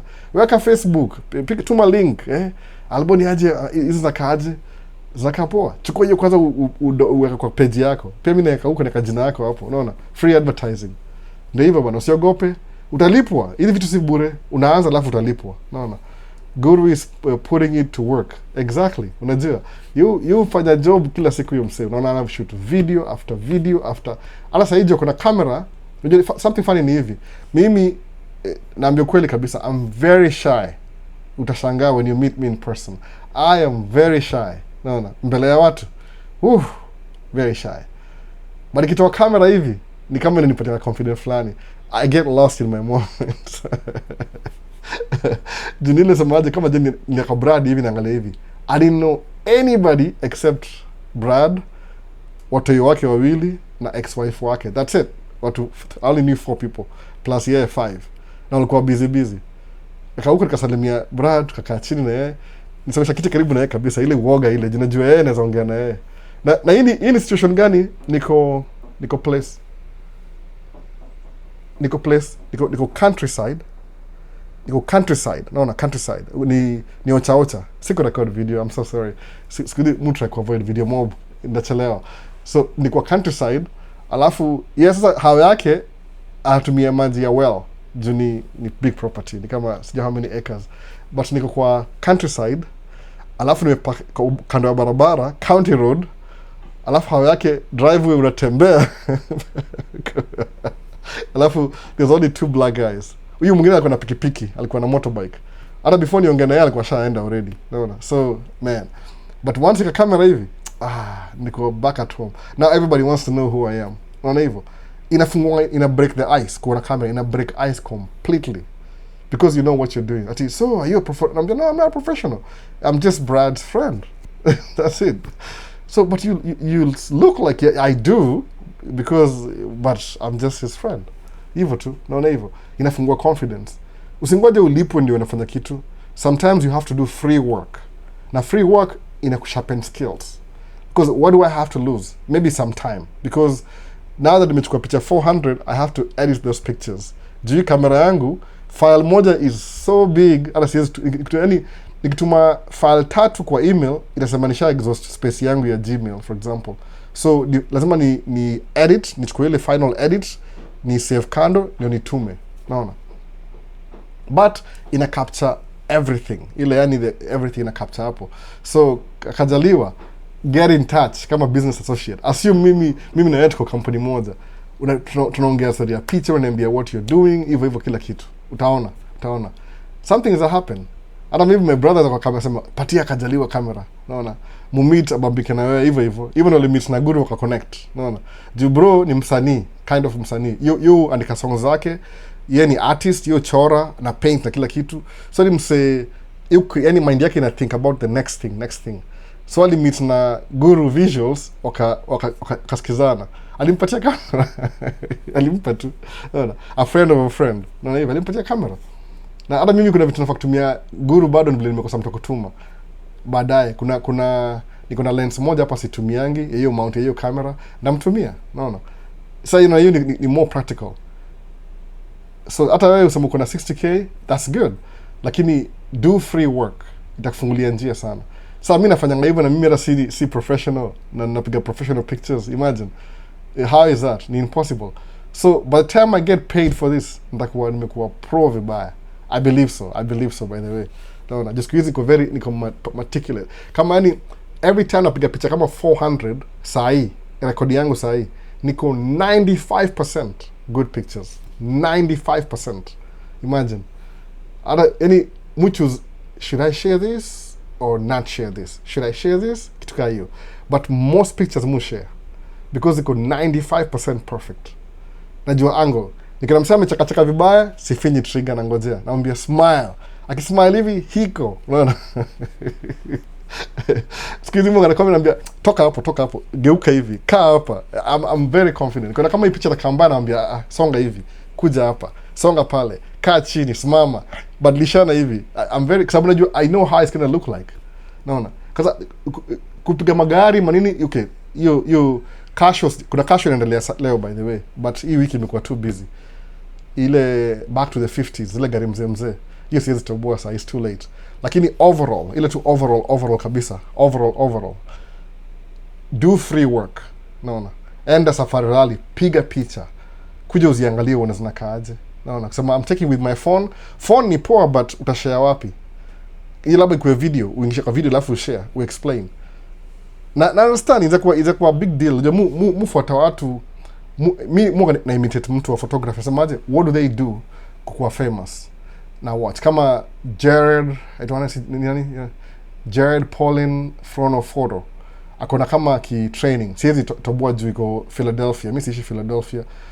Kuna hizo ma seminar. Some of them kuna BNH. You're gonna online videos. People talk about what they do. Sometimes you can't afford the equipment unatumia, lakini wana describe how they use the equipment. Naona hivyo. Hiyo ni the best thing. Mula tu nasikiza na watch na nika notes. Sema okay, so you do this and that. Okay. Sometimes I'm more so specific paka what do you use for this kind of photography? Alafu ina jaribu. That's it. Uzuri hapa hivi na kile na appreciate kwa states ni ile yani mtu hawezi kuibia kamera. Inazaibiwa by the way. Si eti hakuna muizi, inazaibiwa. Lakini ni ile consequences za kuibia mtu kamera. Consequences. Ukishikwa. Man, it's not worth it. No. But mu play it safe. Bag zangu mwanga na ile AirTag. Unaona? Na when I'm going out na kamera yangu inaishika mgongo yangu, sio kangi chini. Unless ni place kama it depends. Unaona? Kama kuna mali tunaweza vitu kwa store. So fanya hivyo. Kuwa more than unaona tukua kama business associate. Alafu kaka tembea Kenya bana. Niko hapa Isili, hapa Benbella. Uko Benbella mtaa yetu. Kuja tembea hata 1 week bro. There is a lot for you here to have fun and relax. Kwa hivyo kwa Benbella Lane. Huko niligrow up by the way, Benbella Lane back in the days. So nimesema kuwa kama business associate. Tuongee, nitumie ka text ni ajalbu naenda photo session leo. Tips gani? Hata mimi napiga kabisa. Pia mimi naenda photo session. Ulipigaje hii na hii? Tuna discuss, naona. You never know. Ukianza na hiyo believe hiyo itafungua possibilities zingine. Utashangaa sana. Naona. Kwa kama business associate. Mi wale wasemu wao wana inspire kwa photography, mu comment kwa video zao na wana reply. Naona. Because now swali so technical, they have to reply. Alafu na learn, hata who knows, naweza pata nikutumie ma resources. Ama nikiwatch video fulani, imeni-inspire nikutumie. Uone pia. Ujue ni aje. Juu vitu nimelearn. Sikuzaliwa na hizi vitu. So, can we do a meeting and greet your fans wako? I can do that vile hii time niko limited. Unajua umenotice tangu niko na mtoi mdogo live ili change kidogo. I can't even have a niko limited. Niko na 2 hours sasa. Actually sasa niko na 2 hours.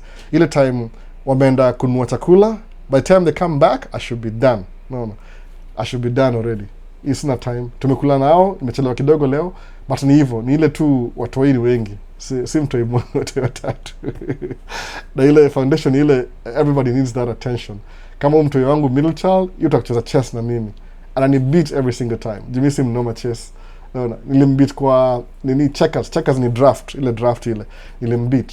But say chess anani beat vibaya. I'm learning. But ni ile even if I lose, I'm spending time na yeye. Hiyo ndio muhimu. Na hiyo tutakuni pressure hata usikwambia I'm too tired, I can't even play. And I'm going to lose anyway. No. Huyu mkubwa, so you have to give them the time. Juu wako in, wako out. No. So tendelea. So free mind. Freedom ampatikana leo free mind. Hebu tuone free mind anasema nini? Sema courtesy of these channels siku hizi niko Qatar. Unasikia wase? Unasikia? Mbona free mind amepotea kwa Qatar? Naona Qatar is one of the richest nini kwa hiyo region. Naona building my foundation and way up to other heights. Sinaambia angalia ndio free mind hapa. Alikuwa wapi? Alikuwa Kenya last year ama tukaa hiyo. Sasa yuko Qatar. Kwa nini? Alikuwa inspired. Did I do anything to get him to Qatar? Zero, by the way. I didn't nothing, zero. Ni ile tu alisikiza akatake action. Ako Qatar sahi. Free mind. Kama namkumbuka free mind, si ni mtu, what do you think apatikani kwa live siku hizi? He's building his future. That's what I want. You don't have to be here kwa live, by the way. Kwa live leo, kesho usikue kwa live, kuja watch recording. Ile kujikumbusha tu. No. But ukiniambia you're doing well, you're building your foundation, good. Angalia, free mind ko very sure, angalia kwa hii live sahi, uende kama atakwambia yeye mwenyewe 2 years ago, ufungue live ya 2 years ago, utaona comments zake, mu save all the comments ya live. Utamuona. Sasa yuko Qatar. Unaona? See, am I proud of myself? I didn't do anything. Me, I'm proud of him taking action to building his foundation, your future. Unaona? Son of Guru asemaje? Ruguru, son of Ruguru. Asemaje, Albo, unaweza kuwa na contacts za mtu yuko Germany, anaweza saidia kuimport machine. Hapana, sijui watu hivyo kabisa. Najua watu ile demo kanga youth aitwa nani? Ruth Kim. Anataka kudu video siku hizi. Ama maybe algorithm inatumangi kwake sijui mtu specifically Germany. Labda kuna tunajua but tujai connect sijui hata. So kindly abo, alafu do you do classes za for operating drones? Which one would you recommend? I don't do classes. Me niko self-taught. Nilinunua drone, nika fly, nika crash. The first day nili crash. Oh, man. Something. Drone ilivunjika back, nikaifungua yote. Imekuwa loose kidogo, ilikuwa off kidogo, nikaifunga tena. Kisema maybe I need to be more careful. Drone yangu ya first kununua mwenyewe nilinunuliwa na mtu. I was working for a group more than profit. I used to do their videos. Mimi niko msewa media. So alinunua drone ndio kwe yani ile I can use it for your whatever the work. No. I can use it for that. So kwa your drone I was using it for the organization. So I had to learn how to fly it quick. The next day nikaenda kwa open field. Open field. So nikaianzisha kaenda juu, nikaenda left, okay, right, up, down, don't do this, don't do this, don't do this, enda polepole, enda haraka. Hivyo tu, kisema acha ni record video sasa. So I self-taught by the way. But most people go to school for it. Yangu ni ile recreational, si ile iko kubwa sana. Ni ile walinipatia pesa nikainunua. Just to enhance the videos juu hii place kwa tunaenda kama ilikuwa tunaenda different venues. So what I do ni ile kama vile movie kianza. Hiyo nililearn kwa mambo ya videography. What you do ni ile the first thing ukienda kurecord kitu ama kuchukua picha, chukua the big picture. Ukisahau kwa photography ni easy. You can forget that, alafu utai-build baadaye because ni still frames. Lakini kwa video, suppose tumeenda kwa maybe kwa state capital. Of course, state capital, I'm not allowed to fly in the government area. Suppose ni venue flani. So the first thing I'll do in the fly drone, nichukue an overview your venue. Overview, ile tu from a distance, from the highway, from nini, ni keep your video. Then nikamile close. then ikam ndani, alafu to record event. That's why they got me the drone. So nililearn tu ile kutumia kufly to self-taught. Na watch video YouTube najaribu, na watch najaribu. Even now, it's so much niko, I've never been trained, I've never been tested. So far so good. Squeezy, I don't, nimekuwa na drone ya 2023 mpaka leo niko naye. Hiyo nilibuy, the second one I bought it, nimetumia mpaka leo. Alafu DJI imekuwa banned in America, even too, because doing story mob. So you can't even buy a new one. So I hope maybe your ban ikuwe lifted, so you can buy more drones. Tukule happy kama kila mtu. No. Canada was by Canada. So I have to travel to Canada. Alafu it makes sense. But anyway, mainly learn to self-taught. Nile tu up, down, left, right, unaikava hivi, ni kama ndege kufly ndege basically. Umeona? Alafu at the same time una record. Kuna ile slow speed, cinematic, kuna medium na kuna fast.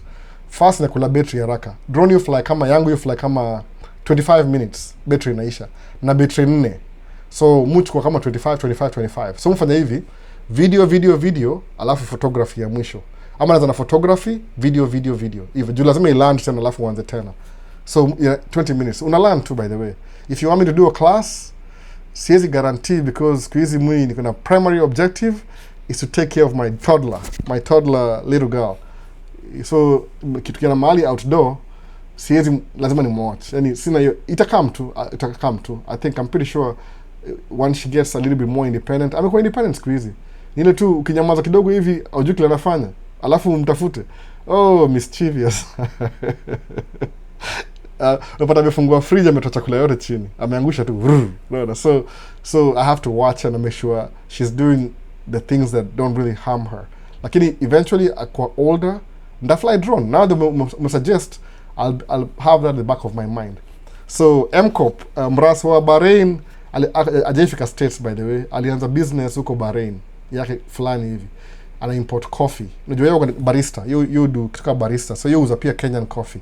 So aliamua yeye kuja States, akona dream. Maybe alipata msupa wakaoana sijui. Hopefully all the best for mrasi wa Bahrain. All the best by the way. Mimi nitaka kuja hapa hivi na ile rasta yake, ile rasta mrasta wa Bahrain. Unajua musikia hivi by the way, to be honest, mademu wengi wa Ngoso hata wife yope na madredi. Wasema wa Ngoso pena madredi. So kuja hapa US weke madredi utapata wife haraka sana. Hiyo ni ile appearance before aje uko na do. I'm just saying. Si mimi, I'm just reporting. Naona mimi ni messenger. Au yani uko na madredi una pull attention ya haraka sana. So kuja States kama rasta Bahrain ange last 3 months angekuwa katika demo already. Atapita demo atapita na wewe. Si utapita na demo atapita na wewe. No. Apeleka kwambie, this is my black trophy. Kama mimi nipeleka huko hivyo wacha. Yenyewe ni experience, wacha tu. Hiyo ni another struggle. Unaenda mahali ocha yani una drive 2 miles ndio ufikie hao. Alafu hiyo hao kuna hao kama 5, kila mtu ana magun. Nilitoa gun karibu 29 guns. 29 guns, mse. Naona. Shooty. Nilinunua Russian, oh my goodness. Sema huku ndalala kweli. Niliamka asubuhi kasema hallelujah. Naona. Tukaanzia hapo sasa. Siku hizi amini customer siku hizi. Siku hizi mimi ni tafuta. Naona mimi ndio black trophy yao. But ni hivyo basically. Madredi, wewe missing. Tapita na wewe vibaya sana. Inakuwa hivyo by the way. Ama uko photographer. Kuna vitu yani start attention.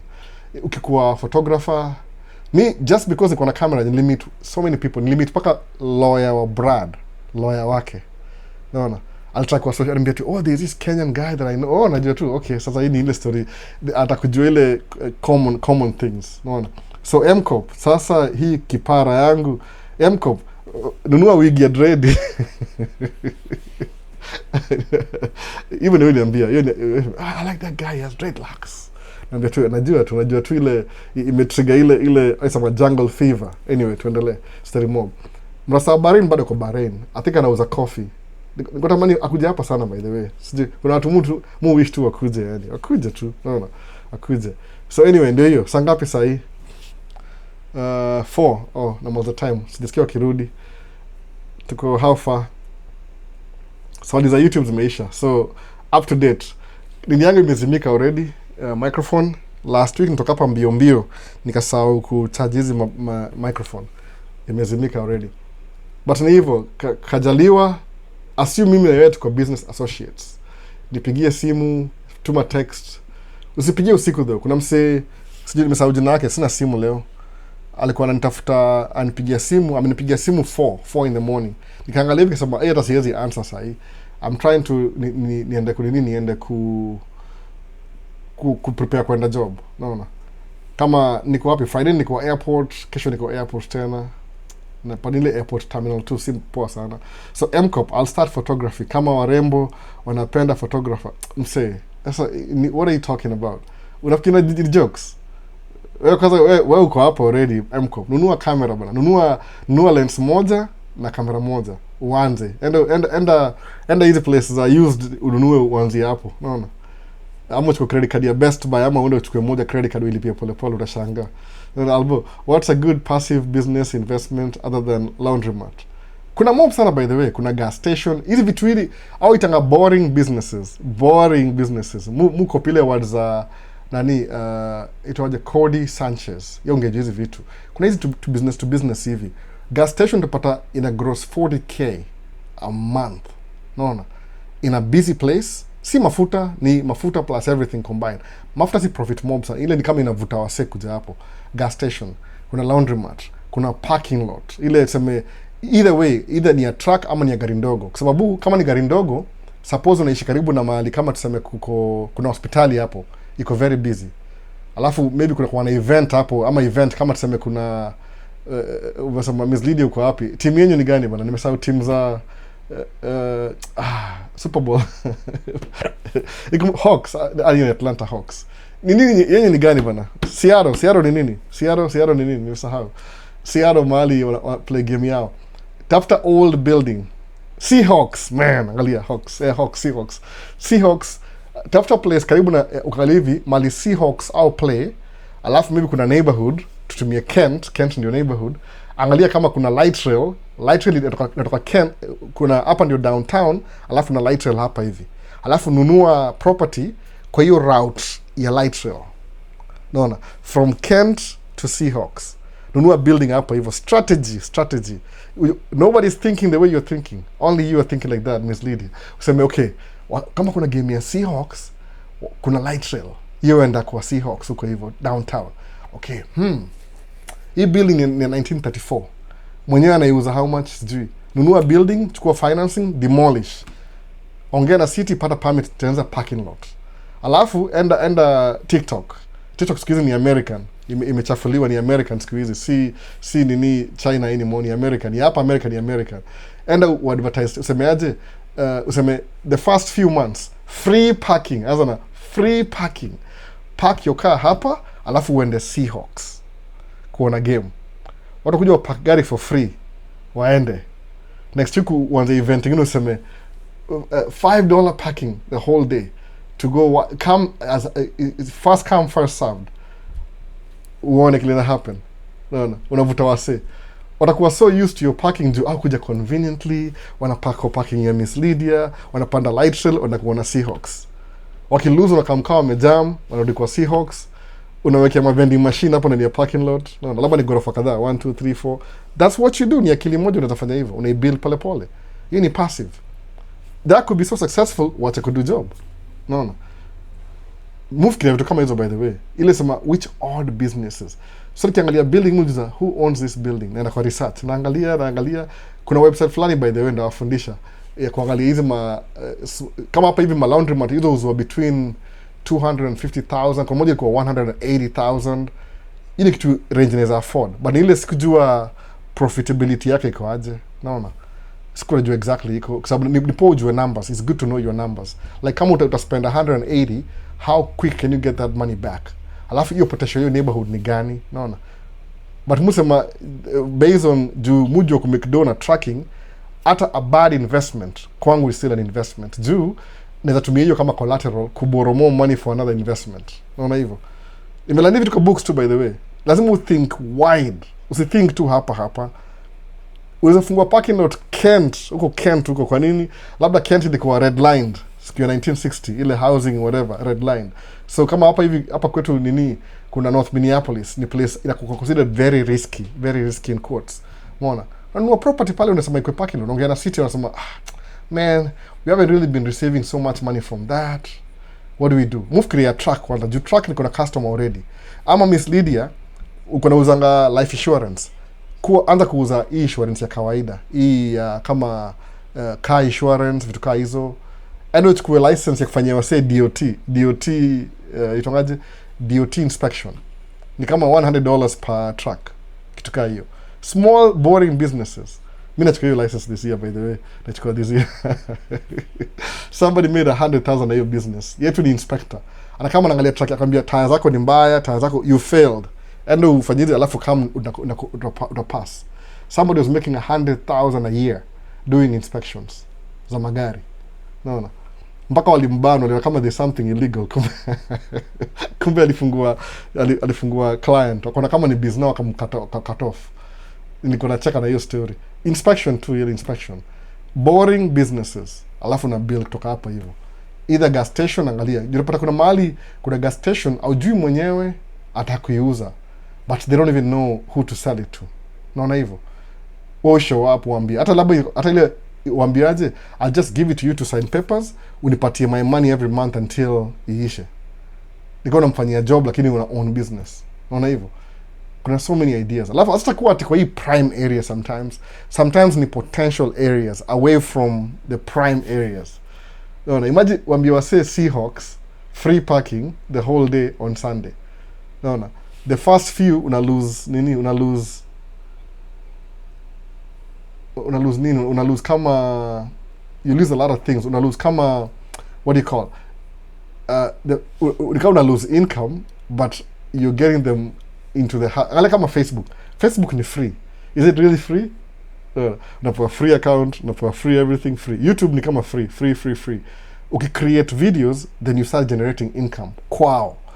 But if you generate enough income, then they start paying you a fraction of what you're creating. Unaona hivyo? Si free at first. Ile you get people who are interested na hiyo idea yako. That's what you do. Boring businesses. Unaona? Angalia potential. Sijui ni gani. Mwenye angalia kila siku. Ile tu nangojea, I'm always ready. I'm staying ready. Inakam tu na pounds moja immediately. Labda ndawaambia nikipata. Unaona? So sasa ni 4. Nafanya maliza time yako hadi 4 p.m. Kenya sasa wamelala. Nichelewa kama 2 hours leo. We needed to have lunch kama Father's Day. Hii shati ya free hapa because my son, so your dad is Spider-Man.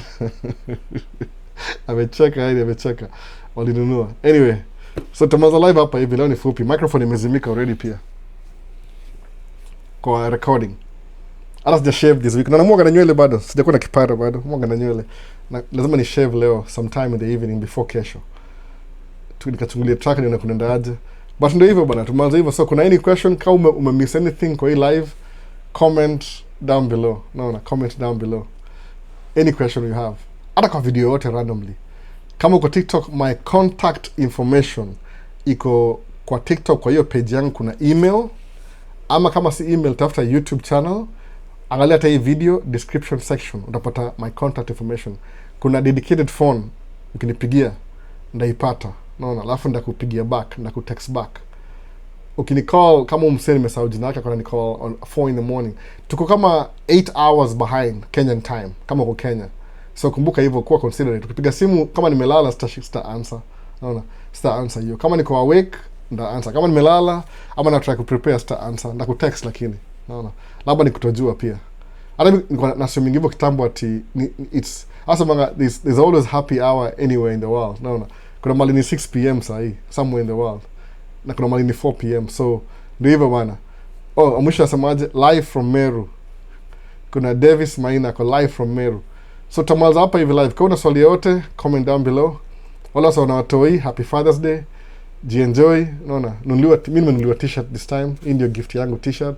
Sijui kama kuna any surprises. I don't think so. Maybe the t-shirt too. But ndashukuru by the way. Ndashukuru tu ile gesture ile. They thought that my dad is Spider-Man. Nimevaa shati. Nikapaka kuvaa shati nyingine. So wacha tu nivae leo nikumbuke Father's Day. Wacha niangalie track to prepare for wiki, alafu tutaongea next week. Obviously ndio bado uko sawa. Enjoy the rest of your day too. Siaro bado mko na 2 hours behind. Mko sawa nyinyi. Ni one. Hapa hivi. Hello, finally I got my Arizona license. Nice man. Kenandia, nice. That's really good. Good to hear, man. Para license, are you thinking about tracking pia? Ama ni tracking? Sijui which is which. Oh, labda ni tracking pia. By the way, sometimes kama uko US, kama itu nile nasema tu ile ni kufungua opportunity. Go get your CDL, alafu kae nayo. Kama Miss Lydia, go get your CDL, alafu kae tu nayo. Alafu uzubai tu, sema tu ndio hii hapa niko nayo, alafu uyakombosho, alafu sahau. Hivyo tu, unaona. Alafu one day uone, maybe I have 1 year, let me go try this thing out. Alafu uone, unaona. Jaribu tu. Uko tu nayo, unaona. Si license ya kawaida tu. Uko tu nayo, iko tu. Sasa I have it, hapa tu, kombosho hapa. Unaona. Sasa mnaka tu na hivyo. MCOP. Albo, what software do you use to edit photos? Mutumia Lightroom, nakutumia Lightroom nailipia. But I'm thinking of switching. Kuna moja itwa Evodo ni poa juu ina updates. Yani explain aje Lightroom. Na explain ya sometimes kipiga picha napata mtu ako out of focus, but I didn't know, walini surprise. Hey, can you take a picture? Oh yeah, good. Siko ready. So Evodo naweza vaa iPad hapa kwa shingo hivi. Niweke iPad hapa kwa. Nimevaa iPad kama nani ule Flavor Flav kama unajua mse. Ni old school mse. Anavanga clock. Niweke iPad hapa alafu nivae kama kinini. Alafu napiga picha hivi unajiona immediately, instantly. Ina connect alafu ina upload instantly. Naona. I don't think Lightroom iko na hiyo feature yet. Jumuli pia Lightroom anyway. So naweza lipia Evodo beginning this year. I'm trying it out, something new. I think ndio hiyo sasa. Juu unaweka ile presets zako, kuna ma presets naongea kama professional. Hizi ni vitu tu by the way. Don't worry about it. Kau jui. Ile tu the way mu edit pictures zangu, mupenda ile natural look, the natural look. Ni kama filter, itonga filter ya Instagram. So muga na nini yangu ile exactly ile tu preset yangu napenda.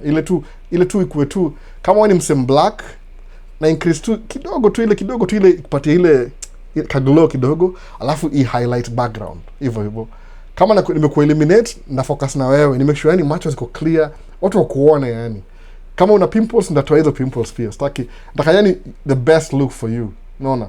So Evodo naweza kuwa na hiyo preset, napiga picha hivi one click ina transfer kwa instantly kwa hiyo software. Alafu inaipanga ina edit. Unaona? So if home unapata ziko pre-edited. Lightroom haina hiyo saa. Maybe iko nayo but lazima utumie laptop. Unaona? Na kuna place ukipiga picha sometimes huwezi ingia na laptop, but tablet unaihang tu hivi kwa shingo. Rahisi. Naambia mtu, what do you think? Good. Hivyo. Unaona? So for home inakuwa rahisi. So nianza na Lightroom, nataka kwenda kwa Evodo. Hiyo ndio photo editor. Ni interesting by the way. Utalana, utachoka nayo hivyo. Kuna mse fulani photographer ako Washington DC. Ni best yangu sana, aitwa Alex ndio, yeye ni photographer. Pia yeye ni part-time lakini you do more professional things. Unaona? Yeye ako more professional. Ana lean towards your hard. You make money with that. Tulimit na yeye hapa likamku shoot wedding fulani hapa, tuka-interact. Unaona? So, yeye ni professional. Niza ko link. Na by the way, MCOP inafaa meet na Miss Lydia, mko town moja, you're in the same state. Unaona? Tafuta Miss Lydia. Meet na Seattle, I think so. I think hata labda msha meet na mjui. Naona mko Seattle nyinyi wote. Connect bana. Naona. Networking. Sasa nini nyingine hapa hivi? It's tracking for Canada. Tracking for Canada. See Arizona, AZ plate. Tumesema nini? So I finally got my AZ license. Tracking for Canada.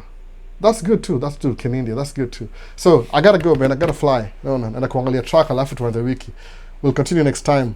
Thank you for hanging out. Kama kawaida. Shukuru sana. See you in the next one basi. Ngojea ma videos za tracking next week. Naona. Peace. Naona. Miss Lydia, alikuwa nataka kukula mchele na photoshoot ya wedding. What? Wedding tena? Hapana, sijasema wedding. MCOP. Hiyo utajitetea mwenyewe. Naona. Utajitetea mwenyewe. Nasema tu ile mconnect ile tu kama ki-professional. So na MCOP na Lydia. Lydia ni very business minded. Mambo ya wedding hiyo ni nyinyi. Hiyo ni surprise me if you want. No, lakini si mimi. Mchele tena.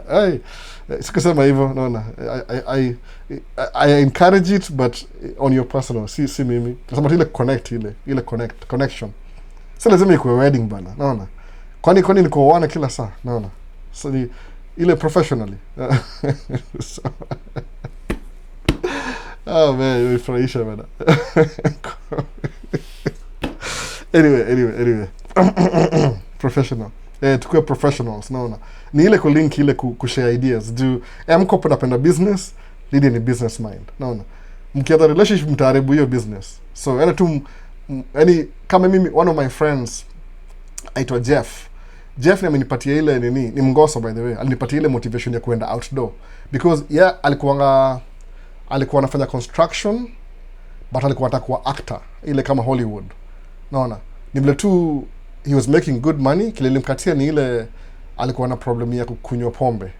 Ikamharibia ile kupata nini. So ikabidi saa settle down. Yes, sasa hizi ni accountant, alafu na run non-profit. So yeye ndio alini-encourage kuwa outdoor. Unaona tukaa hiyo. Tuko na professional relationship. Yani tukicheka, yani tukiongea tunacheka. Hata tukiongea after 4 years tuongee tena. Tunacheka vibaya juu yani tuko ile connection ya kama business. Asema mumu encourage juu muanga na very daring idea na yuzi execute. No. Na before nimwambie. So tukataka kwa tu wa friends hivi tukaconnect. So hiyo nilinipatia ile spike ile. Unaona? Juu ananiambia just do it. Ananiambia just do it. So tuna influence ya tukaenda hivyo. Tukimit leo, hiyo samanga my brother from another mother. Huyu ni mngoso kabisa by the way. Nikienda kwake ndio wangoso wapendange kuhang out sana ni wangoso. Lakini nikienda kwa huyu msee tunakuwa Afrika. Nitatoka huko hivyo 2 in the morning. Hadi kulala. Yani sometimes wife yake yonifukuza. Albert, just go. He's not gonna go to bed. Wali have my out of state though. So at least nasaidia. But ni ile ni truly connection. Kutana hivi time inanyamaza. Naona. So MCOP naona. Semaje Miss Lydia next week niko huko karibu graduation yetu. Sasa connecting kiprofessional unaona. Si mambo ya mchele. Hiyo mtaongea baadaye. Hiyo ni personal. Ama fanya hivi connect kiprofessional alafu msaidiane kivingine connect na watu wengine. Hiyo ndio idea nasema hivyo. Mko the same city by the way. I think so. Karibu. Sasa wase baadaye basi. Naona ishasema peace nimeendelea. Ngojea video za next week. Ziko slow kidogo. Acha tuanze na TikTok kwanza. Hiyo kataa sema please don't go please. Isema ngaje? Ikisema na end live inasema disclaimer inaniambia don't leave for hanging out. Let's give them a fantastic finale together.